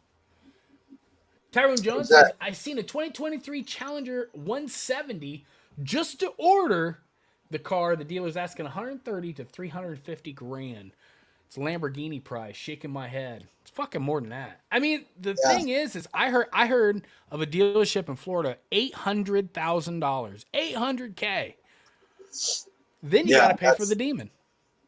Then you got to pay for the. So you out the door. I mean, now this $800K, I guess is you're supposed to, you can't finance this.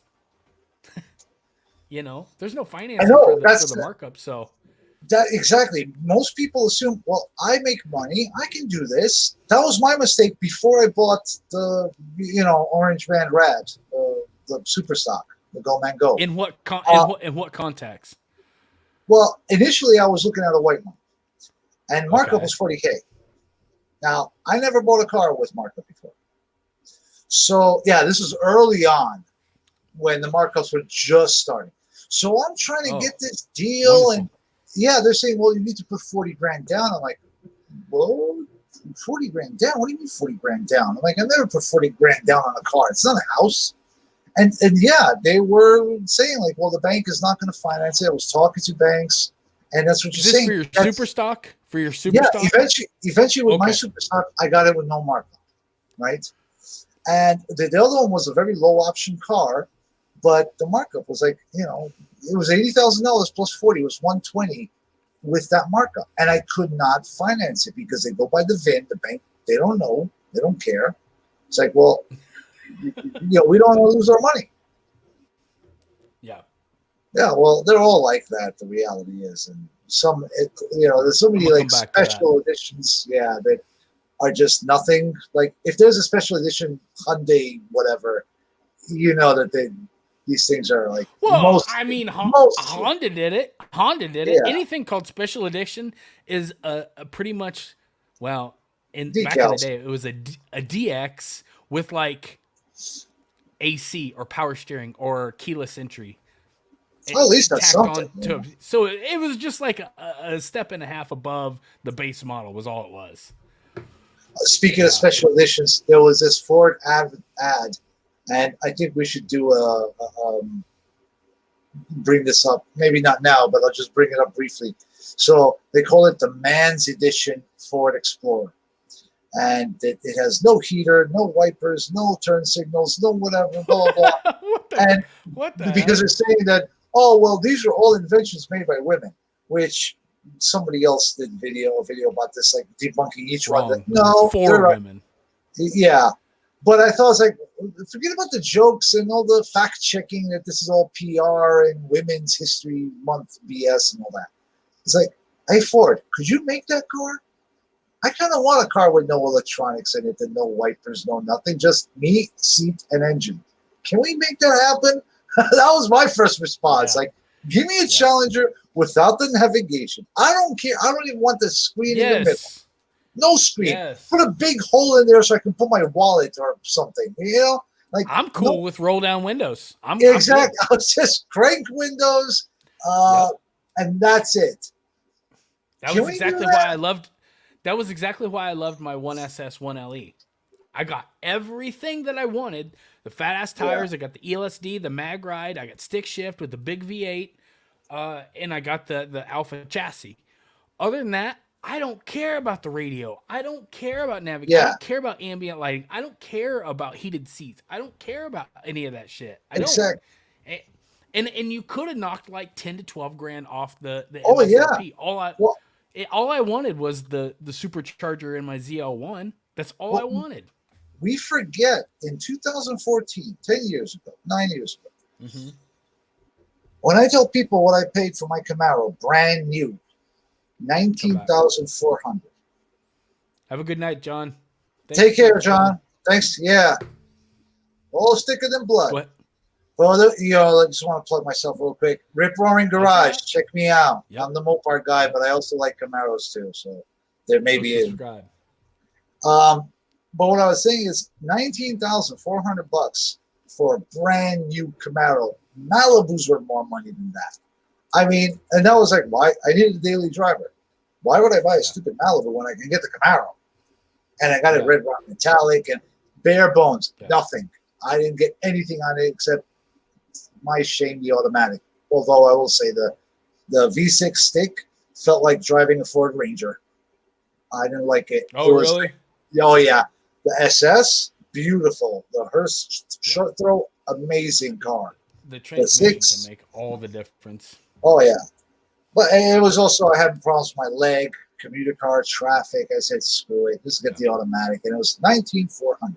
And the messed up thing is when I sold it, when I refinanced it, the actual value went up, right? So that's why I decided to keep it. It was like, okay. They were saying, like, the car's worth $19K. Like, I don't care. My buyout is whatever. And then when I traded it in, it was more than the buyout from 3 years after. So that's when you know that, okay, 2, you got a good car, and 3, inflation, it's not monetary, but the manufacturer increases it. Every year, they add more crap to a car to make it more, like remember the bill that put backup cameras? Because mine didn't have a backup camera last year. 15s, it was mandatory. You have to have a backup camera. Why? Why do we need an executive order for stupid backup camera? You can, this is freaking what's his name? Obama that did that, right? Yeah. All it did was increase the prices. Because what? So some mothers crying to Congress said, because somebody ran over my kid or something. That's another interesting point. Tar River says, hello, gentlemen and enthusiasts of the Brotherhood. What's up? Yeah. Wanted to say hello. The last call edition should have value by the limited numbers produced and plaque. What's your thoughts, gentlemen? It depends on which car too. Like if it's Camaro or going back to the Demon and Challengers and Chargers and I'd be okay. I'd be okay with that if they had something a little bit more unique tied to the car rather than just a little piece of. Is it metal? You've got one. I don't. Is it metal? Oh yeah, for the Challengers and Chargers, it is metal. The last call plaque. Okay, but it's not riveted. It's 3M, like the Mach 1 Mustang on the cross member on the shock tower. Well, it looks riveted, but it ain't. It's just peel it off. It's like really, Dodge. Fine. So a little bit of lacquer thinner, you can peel it off and steal somebody. Yeah. Well, most likely to probably just take the whole upper radiator support cover and just take that out. And that's what I'm probably going to do. And if you have one, remove it because it will get damaged. Air comes flowing through from under the hood. And is that where it comes? Is that the entry point of it? Well, not really. I mean, it's right as you pop the hood on top of the upper radiator support. There's that plastic cover, right? And air will seep into there a little bit. But over time, it's going to beat on that until it's faded and it's all gone, like sandblast. So take it off. Air's get another dust. Yeah, exactly. So get another part, and just swap it out if you're gonna get one and drive it. If it's just once every blue moon, it doesn't matter. You're not gonna, you won't even get road rash in the car. So, but yeah, it was a little. As far as the value being tied to the number produced in plaque, maybe I'd be okay with that. I'd be cool with that. I mean, if people wanted to pay more, or what I foresee, like the first and last model, the year will make more of a difference for Camaros, right? Because here's the thing: they made a buttload of Challengers, like a lot. Oh my god! Oh my god! From sixes to whatever, you got police cars and Chargers. So for Challenger Charger, yes, the last call plaque or the special editions will bump it up 10 years from now because they'll be special than the other ones. Yeah. It's like 4 pennies and 4.5 pennies. Yeah, 2 pennies and a peanut. Goodbye Dodge. Also, this is also another interesting point. Interest rates to purchase a new car went from 2 to 3% to 7 to. Dude, they're at 12. I heard they're going to be approaching 12 here very. I had a 12.8 on the stick shift. I refinanced it before I made my first payment. Now it's at 4.5. I never paid them a dime, but it was the only thing I can get. So either get. That's why I told people, don't freak out. Yeah. A bank will kind of bend you over. However, there's credit unions out there, and credit unions are hungry. Especially now, this is the time to refinance your car. Call up your credit unions. See what they offer. Won't hurt you. It's a very good point.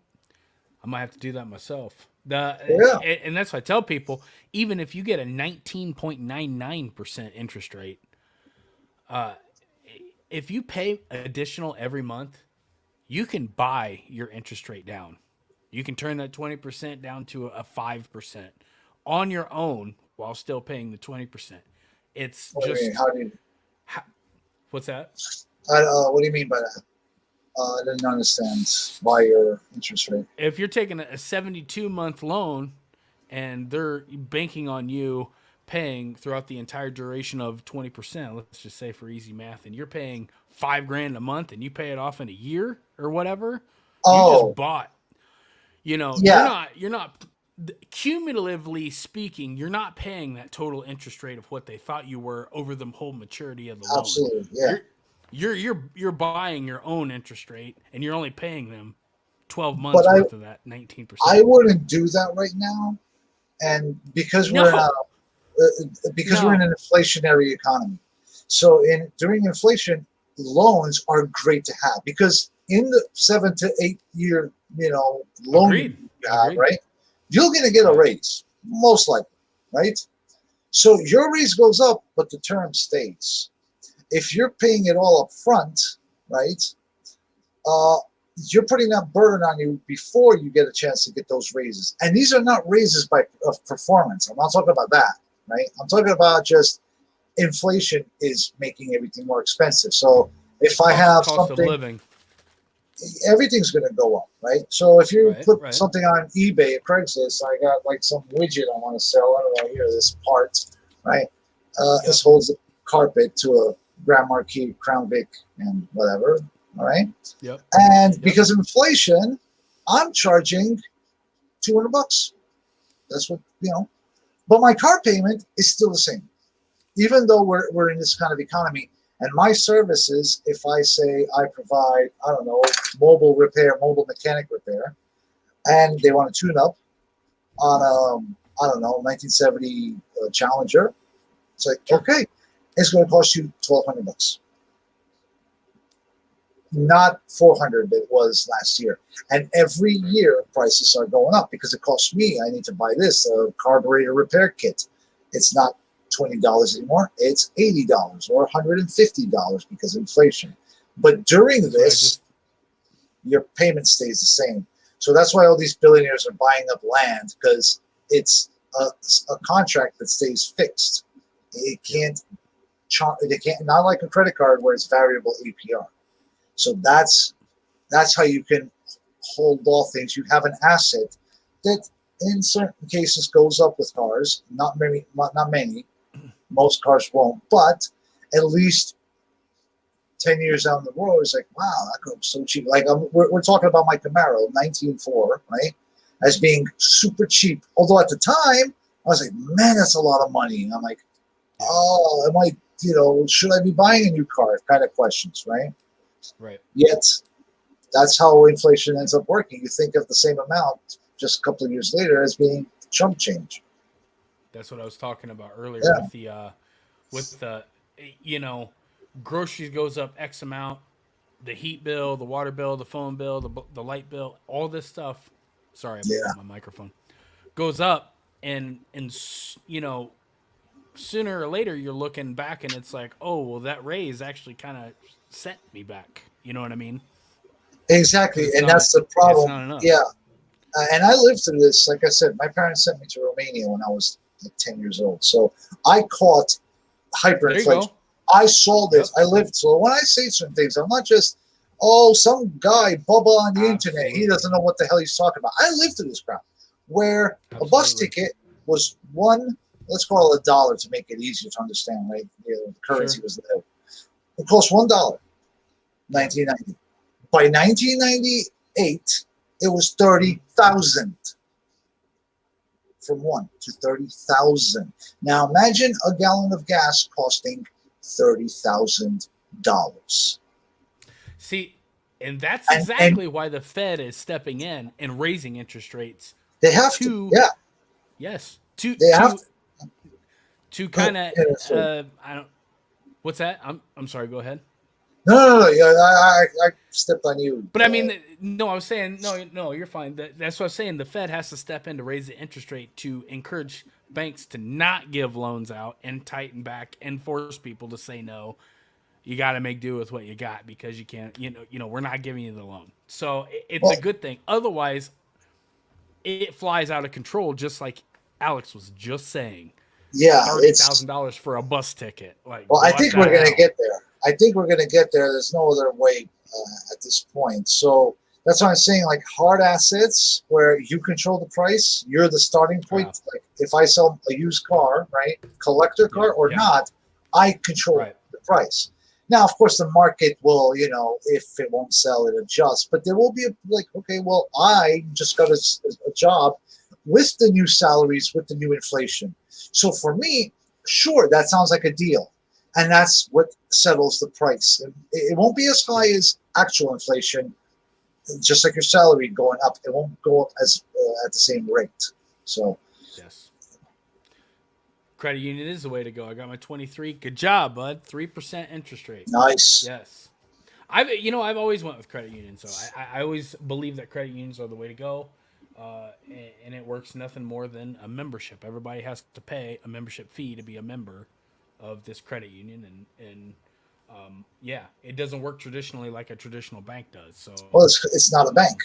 They're basically correct. Everybody that's a member owns a piece of the profit, and that's why some credit unions. Right now times are tough, but like USA, it was for veterans. Every year I get a check in the mail, dividends. They would chop up all the company's profits to all their members, and here's what we made. Obviously, there was reinvestment money, so it wasn't the total amount. But it was like, okay, well, we're not using this money, send it to members. And all credit unions do this if they have enough profit. You might just get a check for 2 pennies, but it's something. It's better than a tax or a fee. Yeah, right. No, that's exactly right. But at the end of the day, I still believe that, just the interest rate that you're going to get in times like this is going to pay dividends massively in order to. Well, if you have the score and the finances to back it up, credit union's the way to go. Concrete example: the payment on the stick shift, right? It was with taxes, everything. The price, this final sale price was 66, I think. Its sticker price was 54. It was actually cheaper than a 5.7 on the lot, but like I said, lower options. The payment for it was $1,299, $1,300 a month, with the 12% interest. Jeez. Refinanced it, and it's just under $1,000 right now. Really? So, yeah, that's like $300. I'm like, damn, that's a big difference. But 4% that will interest. never go to the principal. That will never go to the principal ever. Yeah, you're just and like the terms of the loans on both of them I think are the same. Yes, it's a longer loan. I think it is 60 months. But You're paying for the privilege. I mean, hey, that's what a loan is. You can always pay it earlier, but right now, the interest rate is lower than inflation. As long as that's if you were holding money in the bank, just holding it, after 10 years, you got more wealth paying off your car little by little than just holding on to cash. That's 100%. the inflation rate. Yeah. So that's why like a lot of people are freaked out. It's like, look, the big freak out would be one losing their job. That's the big, So maybe if you're in an industry that's iffy, that's when you got to be a little more cautious. But other jobs, I don't know. I mean, there's risk in everything. What can I say? I don't want to get somebody's hope out and go do something stupid like somebody I know that bought 4 cars. Yeah. Gee, who could that be? Yeah, I wonder. It's a Scooby-Doo mystery. I guess wrapping up on the Demon 170, do you think that they're going to fulfill all 3,300 orders? Actually, yeah, that's great you brought that up. Because they're saying that they're going to make a minimum amount of, I think, 2,500. So that's I heard $24.99. Yeah, so like, wait a minute. I thought you were going to just make 3,300 for Canada. What's with this minimum number? And that's hinting that they may not complete all of them. Yeah. So I don't know why. Honestly, I think they're holding it over certain dealerships saying, hey, we can make these extra up to 3,300 cars, but it's going to cost you something. That's my hunch. That this is some power play with the dealership. And maybe that's their scheme on how, you marked up your first Demon, you're not getting a second Demon. It's like, well, good. We may see a couple of dealerships for a brief moment where markups vanish because they're trying to get these additional cars. Maybe. Big maybe. And it'll be for a very short window and then they pop right back up. Like third quarter of this year? Something like that, yeah. And obviously there's going to be collectors that value the lower numbers, a 0036 and I bring up that number because I actually bought it, the Demon 36. I should have bought that car, but I'm an idiot. It was owned by one of the engineers involved in SRT with the Demon. And this was one of the press cars. And it was red, it was gorgeous, whatever, number 36, and it was $75K, which for a Demon is not bad money. And I didn't get it because, I didn't get the Super Psych yet, so I was like, I don't know, blah, blah, blah. It has high mileage, 2,400 miles. But I don't regret it because I like mine a little more, the options and all that. But it's still, Demon number 36, that's something. Not that it would have meant. You guys would hate me. I would daily drive that. Mine have 240,000 miles on it. I want to do that with mine. That's like, I want to put miles on it and keep it flawless, but with the mileage. It's just, right now I'm afraid, I'm afraid if I would see inflation goes out, chaotic, and let's say, I don't know, Saudis decide we want Hellcats like crazy and we're outbidding each other. So here comes 2024 and Bring a Trailer and Amelia Island and all that. They're showing numbers like $14 million for a superstar. I'm just throwing a fantasy number. But if that car would get $14 million, do you think I wouldn't sell it as much as I love it?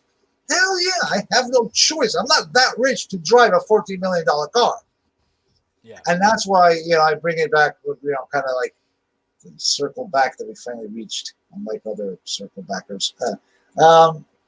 It's one of those things like, you could accuse me of being a speculator. I'm not. I want to keep the cars, but I'm also placed myself in a position where if something was to happen and these cars go up, I don't think anybody blames you for that. I can pay off my house I need to get out of New York. I need money to get out of the state. I want to move out to North Dakota, Wyoming, or something. And Yeah. I need money. I got to move stuff. That's going to cost me a boatload of money. Yeah. You know? No, I don't blame you one bit. Yeah, Navy. I heard good things about Navy Federal. Yeah, there you go. Yeah. I've heard a lot of good things about Navy Federal, not just car loans either. Credit cards. Yeah. Well, they're a credit union. Credit unions are pretty, they're they're pretty good.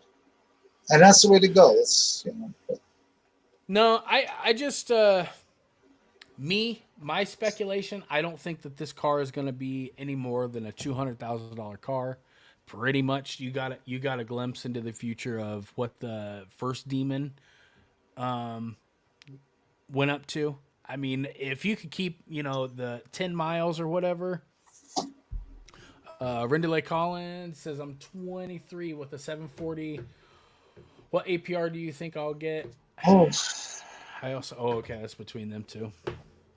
yeah. 5, 3, 4, 5, somewhere in there. No, I think it's going to be more. I think it'll be a little. Well, with the credit union, yeah, maybe less. He's not but, subprime. I mean, he's yeah, that's prime. not. 720's cut off. I mean, just look around, man. 5.5, 5.8. But anything under 10, it's still okay. You're going to pay more. Obviously, you want to shop around, but the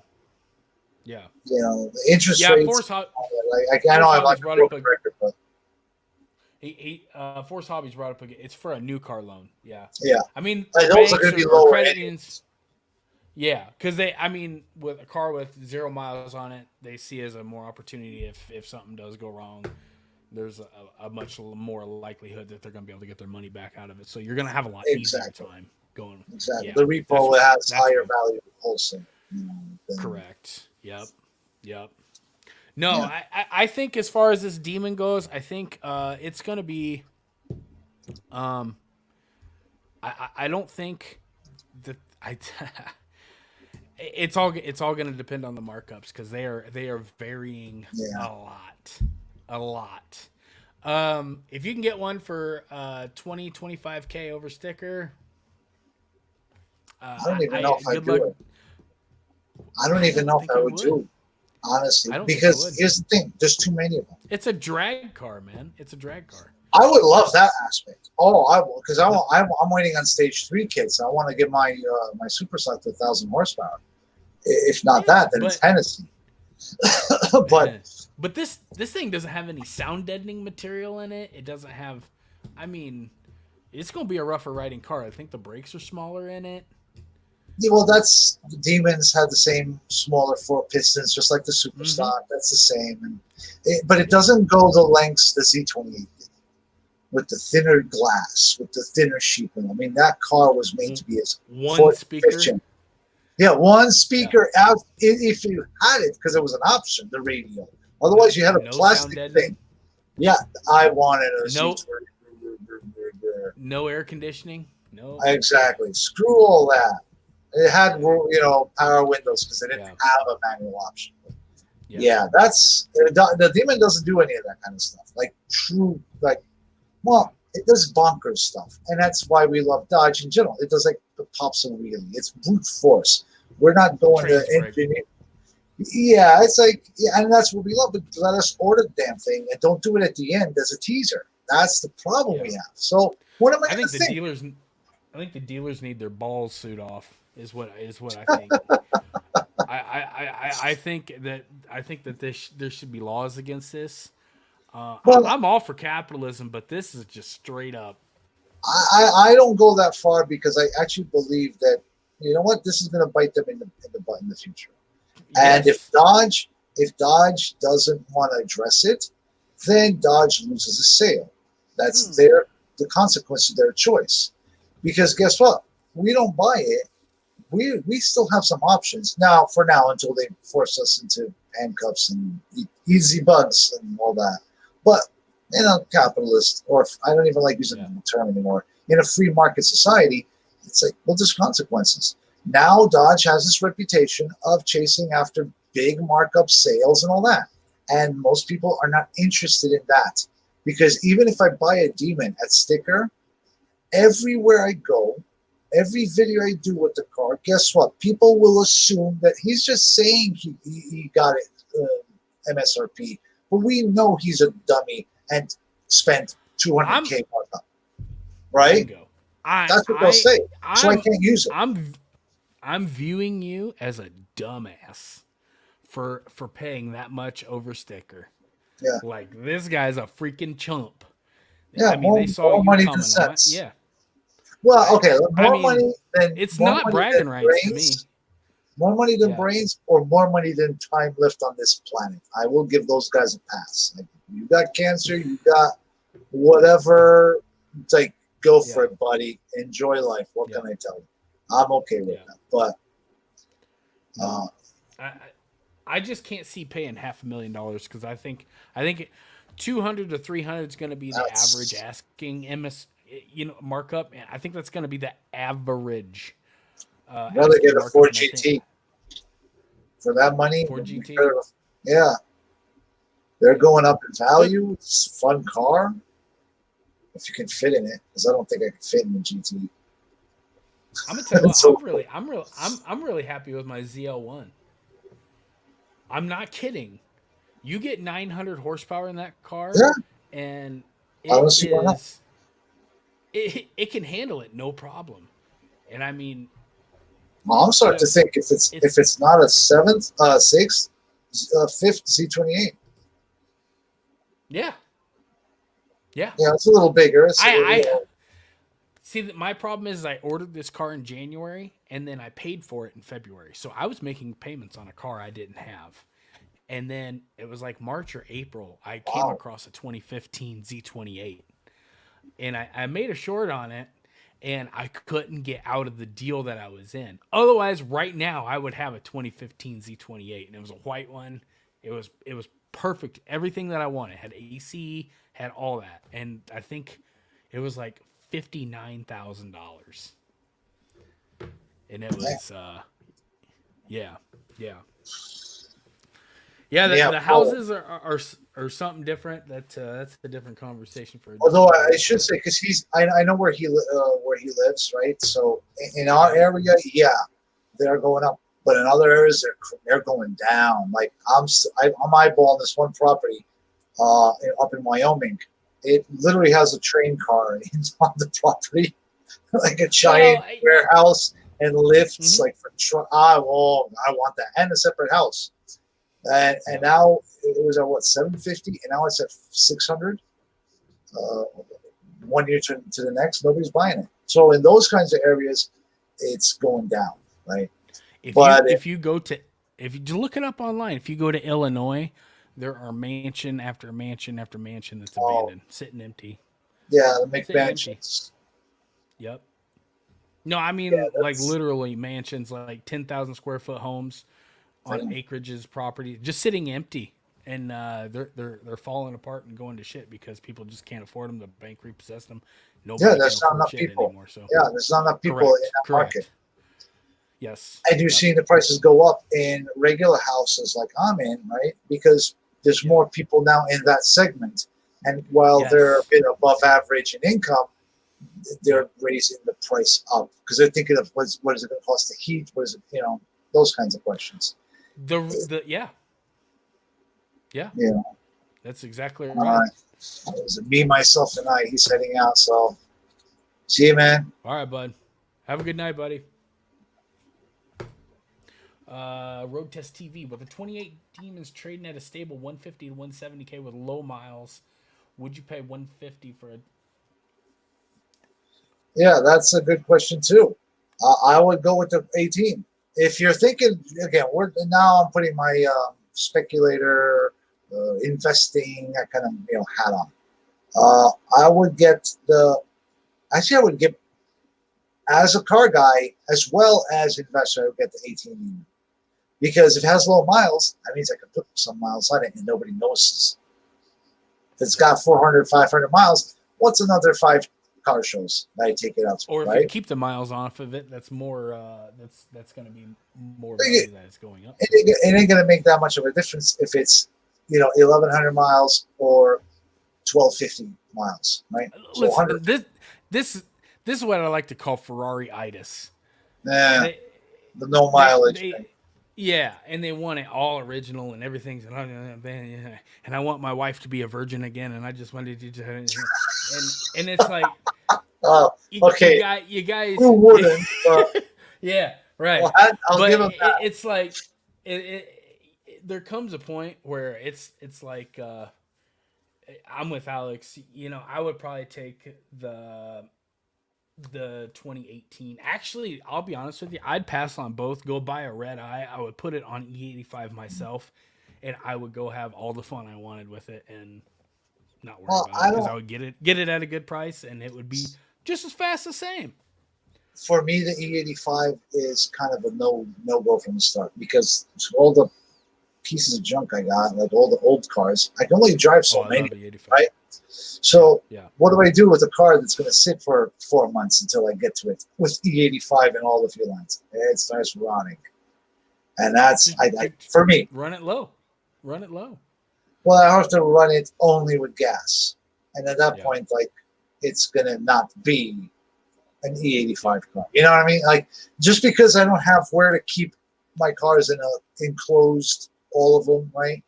I still have to drive every other car, right? Put some miles on those and whatnot. And it's only one of me and 10 of them. Right. Can't drive all of them at once, right? Yeah. Exactly. I can't be in 5 driver's seats at once. So, right. Those guys don't know. I have a bunch of old cars too, so they are. But Road Test TV, to answer your question, would I pay $150 for a 20? Yes, because I know there's going to be some sucker wanting to pay $200 or $250 for it, right around the corner. So I don't know. Isn't that where the 2018, 2019 Demons peaked out at? Well, you can still get them. Like I told you, there was that 18 Demon number 0036. I got the photos of it. They wanted 75 for it, and this was in 2022, August 2022. Car was in Florida. You mean 21? No, 22. That's when I bought the Superstock. August? It was in that time frame. Yeah, around August I bought the car. August hasn't happened yet. 22. We're in 23. Happy New Year! Yeah. No, happy second hour. Yeah, okay. He's like, oh my god. Yeah. No shit. Yeah. I know, but no, it was $75K back then. Obviously, the Demon or OG Demon prices are going up because of hype. Everything's going to go up. Even the V6 ones are going to go up because why not? I wouldn't be surprised if this goes up. This is now $500 because markup. I put 400% markup. Yeah, but everybody thinks that the car market's going to go up and up and up and it's just it's an infinite runaway train. Uh-oh. I know. Well, they're looking at it is kind of a boomer. It can't be that way. I mean, once the MSRPs are climbing up and the interest rates climbing up, therefore you're getting double whammy on your car payment month to month.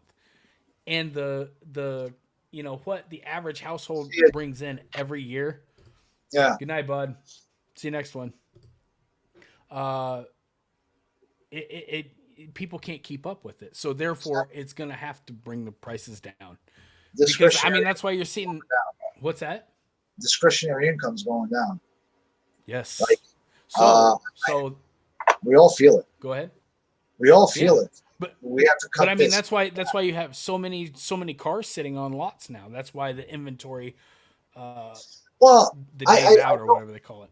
We can't really use those statistics for a reason because what we're dealing with is a different type of car than a Corolla or a Lexus, even or a Mercedes. Like the cars we have, they're like it's a kind of a different mood for the market.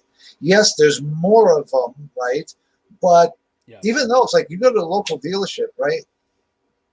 How many used Camaros do they have on the lot? You're lucky if they got one, maybe. And even that goes fast. Mine's got 3 or 4 right now. But They have it's a bigger lot. It's a bigger lot. this is a pretty big But dealership too, and they only have one 15, I think. No, it was after 17 SS, rough yeah, condition, high mileage, overpriced, and I still think it's going to sell at some point. Somebody's going to buy that thing, and no other Camaro new. The moment they get a new Camaro, it's gone. Really? Holy shit! Congratulations! it was a bit. I bet it was a bit more than 75K. I have the ad. I was going to make a video about it, so I wanted to document it in case I was going to get this car. So I had the foresight. But holy crap, that's awesome. Yep. Small Yeah, world. it was a clean car, right? A little higher mileage than normal. I'm trying to remember if it's 320. I keep thinking 3,600, but it was like 2,000 something miles. Yeah. But yeah, that's awesome. Yeah. Yeah. Tell them 70. This is August in 22. Okay, so after that, things got hectic fast. Like, damn. Yeah. I It's gotta. weird, isn't it? I It's know. weird, isn't it? Yeah. I have to find where I saved those photos though, but I know I have them. The Yeah. numbers here You should because it was owned. do a I found. post. Post them after this live Hold stream. on, Nick something. The first owner built for Nick Rotest. Maybe you remember who it was built for.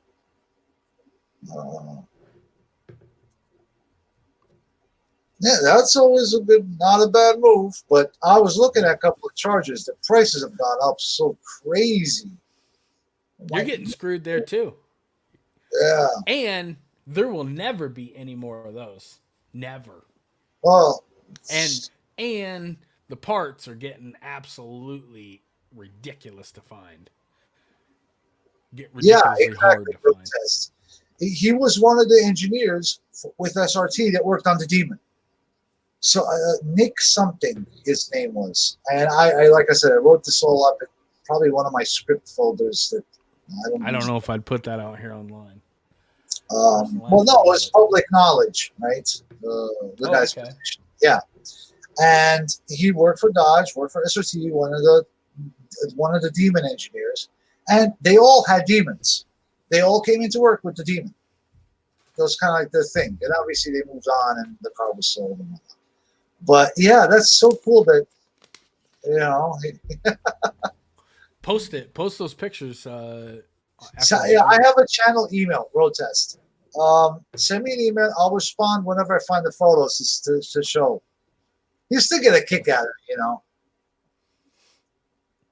Nice. Those are going to be worth some money. Those are going to be worth some money. Everything's going up, but as far as going back to, you do not know how many instances I see where people are paid $60,000, $70,000, $80,000 for a RAV4. Now it's worth 36. They still owe 60 some thousand on the loan, and they're so far upside down. That what was the other one? The Land Cruisers. I don't know if they're still making Land Cruisers, but the hype for the old ones, the F something 7, whatever. I'm not into Toyota, so I don't. Yeah. You know what I'm talking about? That first two-tone one, and the prices for those were astronomical. And all of a sudden, the new ones are going up because the old ones are going up. And there's this correlation that happens. Like now everything's a collector car. Now everything is. Yeah. No, you can buy a '72 Continental for $2,000. I'll do that. I'd rather do that. Because Lincoln is squandering away its reputation and making cars with purses in the door jamb. Wow! I will drive a '72 Lincoln for $2,000. Yeah, I would do that. Yeah. There's still well, maybe not $2,000, but you know what I'm saying. Like you can find them for like normal classic car prices, between like a $4,000 for a running decent car to about $10,000 for a really nice one. Do you think in 50 years it will be better to keep up with the '69 Charger or a 2023 Challenger with all the computer parts? Listen, 69 all the way, but in 50 years, 60, I don't know. You just have to have the knowledge and the parts. If you can find parts for the Charger's the way to go. I mean, carbureted cars, you only have like 3 wires. You got, 2 to the battery and 1 to the starter. Or I'm sorry, you got a couple to the battery, 1 to the starter, 1 to the alternator. That's it. Well, I mean, a distributor. You need a distributor wiring. Spark plugs. yeah, Yeah. yes. And, I mean, it ran off the camshaft, but the 69 Charger, the metals. I mean, the metals in those older cars was thicker because it had to be, because it was way softer. They put a lot more tin, a lot more brass. But that was a good thing because they were non-ferrous metals that they added to the formula that made those cars. That's why they last longer, because they don't rust. some other things. Because you look at a Ford, early Fords, right, 69 to 72 era, the metal they used was pot metal that pitted. And anything after 52, I think it was. Oh, okay, yeah, they had lead in it.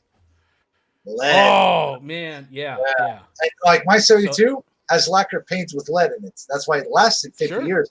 Yes, it's starting to show and needs to be done, but 50 years. Is it spider cracking or what? Yeah, my trunk area is showing. Yeah, anything beating down in the sun. It's a Michigan car. It's got over 100,000 miles. So for that kind of conditions, if you sold the rest of the car, the interior is mint. I'm not exaggerating. The interior is like it's brand new. Smells like a new car. Yeah. But it's got 100,000 miles. I bought it at 78 or 80,000, and I drove it as a daily driver for a while, because why not? Yeah. But let me see here. Yeah, that's actually that was what, like, the differential and drive shaft with the higher spline count. I don't think there will be a direct swap. I think you'll need to do a transmission, drive shaft, differential, and half shafts to get that. That's what I'm saying. Like, why would I go with the stage 3? We're waiting on it. Why? If I will not get the same thing to make a Demon 170 myself, there's no point. I go to Hennessy, and they'll make me their parts. Which at this point, like I said, you were telling me there's HPE 1200 horsepower. Yeah. And I don't know if it's faster or not, because we're talking a lot of weird physics going on launch.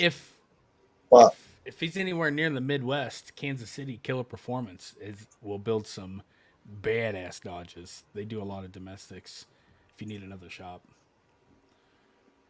But no, Alex is 100% right.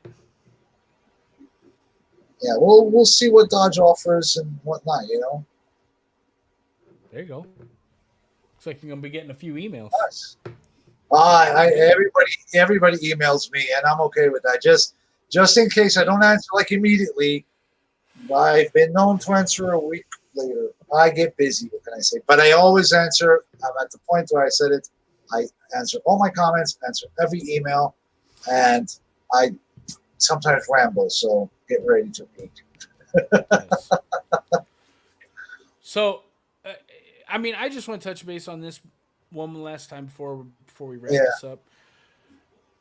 The Demon 170, I am hearing rumors online that they're going to be able to replicate, that they left a little bit on the table as far as that 8.9 second quarter mile. I heard, from what I have heard, from February 13th to February 17th, Dodge rented out the entire week the No Problem Raceway in Louisiana. Okay. And they kind of predicted this was going to be about the time, these temperatures, and I cannot remember the channel name, but this is, I wish I could shout them out because it was in-depth knowledge, and it was a lot of good information on it. But I heard that the DA, density altitude, kind of sucked Monday through Thursday, I'm sorry, but that Friday on the 17th is what they kind of speculated that they set that 8.9. And they did it with a stripped out car. This is what I heard.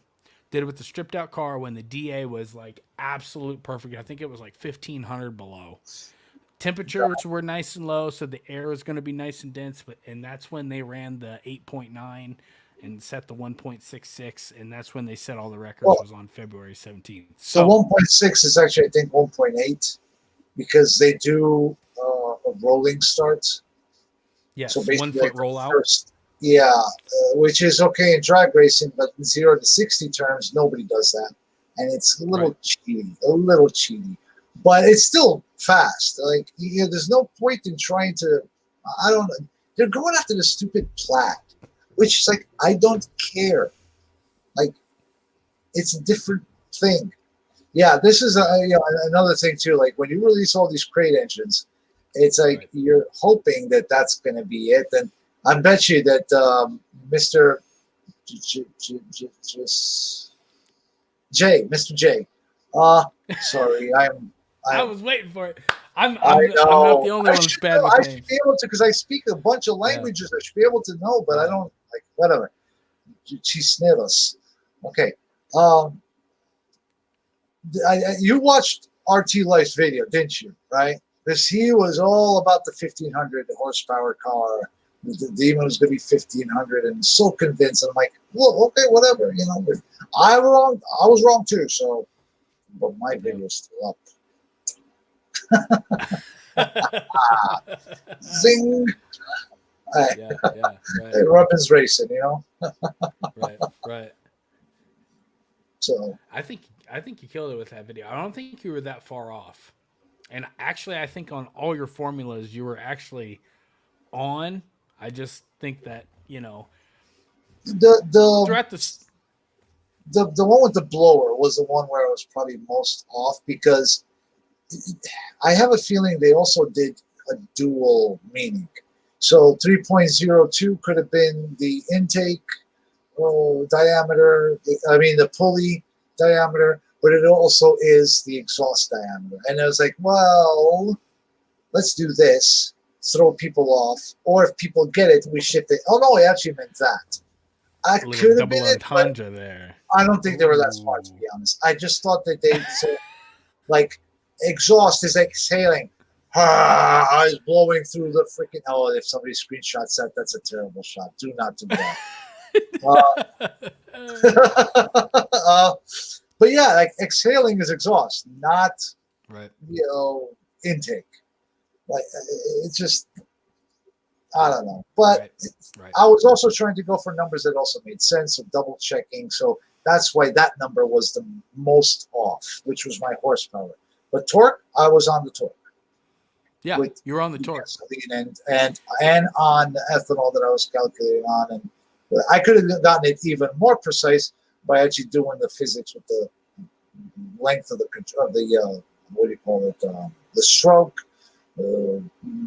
But they don't tell you how much timing they're adding. You know what I'm saying? They don't tell you how much timing they're adding to the. Well, the cylinder pressure is cylinder pressure. That's like max cylinder pressure. That should give me a very good amount of how much force is exerted. And then for force. But they didn't tell you that was max. Yeah, that was the max. Yeah. So you have a force, you have a distance, foot, pounds. There you go. And that's you. The only thing could have been wacky could have been the fact that there's other pistons. It is a V8, right? Yeah. So it may not be the only torque exerted on the crankshaft. So that was probably why my number was lower. I should have added a 25 to 30% over remnant torque from a previous piston on detonation as it was going down, going into the exhaust stroke, right? Whatever it is. Still, it was a good video. It was my favorite video. See, that's what I'm saying. At least you took a shot and it wasn't bad. I'm not taking it down. There you go. That a boy. It was a very logical approach, and you had an explanation from how you got to A to B on all of it, and it made sense. That's why even when you were wrong, it's like, but. I don't have any insider knowledge, so everything was like, That's what I'm saying. This is what we could figure out ourselves. And I wanted to say, I was like, that was the impressive part. I don't like saying, "Oh, I'm smart." I say I'm an idiot. I'm a moron. I don't like make all the mistakes, but at the same time, then I can't be like everybody else. So what I realized is that I am smart because I'm like everybody else, but we're all a lot smarter than they give us credit for. So when they try to Yep. feed us some BS of marketing, we already know it's Yep. BS. Yep. What they need to understand is that you don't need to lie to us. We will buy these cars. We like them. No need for lying. Sure, we like the show, and that's awesome, but there's no need for lying. And that's something that they still have. Bean counters need to figure it out. It'll be too late for them because, they're going to get the electric ball zapper. Then the damage will be done. You know what I'm saying? We'll see. I mean, they could return to Hemis, but it will take a long time for Dodge to recover. Oh yeah. And we've Yeah. seen this movie before. We've seen the movie before, and that was with K cars. That was Dodge, a K car Charger. Tears. Cheers. I mean, let's not kid ourselves, because the Z28 had like 180 horsepower in '83. It was like, oh, and I know I had one. Oh, that was sad. That's the Sad. EPA for you, and we're like I said, it's a remake of the same script, same movie. That was I think that was the wasn't that the birth of the EGR valve? The EGR, I think that came earlier. Wasn't that was why it got choked down, the exhaust gas recirculation valve, because they wanted to Well, yeah, get they some of that modified unburnt fuel back through the intake, and then it was already polluted with exhaust, and it kind of. Yeah, the What's the word I'm EGR trying to by think then, of? I'm trying to remember, but I don't remember exactly how the 83 was, the 305. I can't remember the year it came in, but I think that was it. The 305. On my Continentals, on 72, I Yeah. do have, there is an EGR, right? Yeah. Oh, really? Yeah, it does have an EGR. Well, PCV, but it functions as EGR as well. So basically, you want to keep It the tank- recirculates? It does get sucked into the carburetor. But Okay. it's not that oily.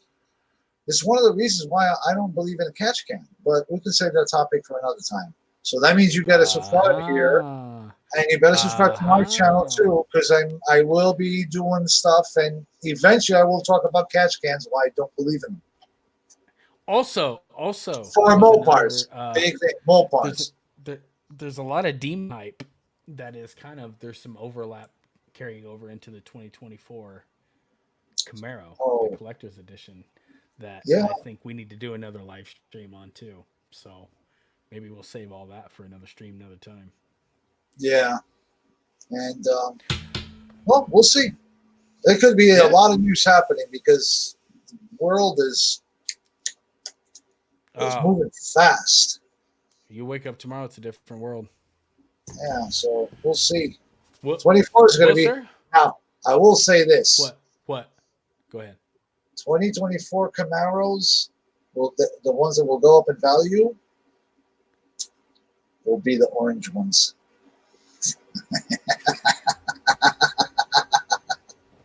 Here's to that. That's an inside. Yeah. That's an inside deal. If you guys haven't. And also the 45th anniversary ones may go up.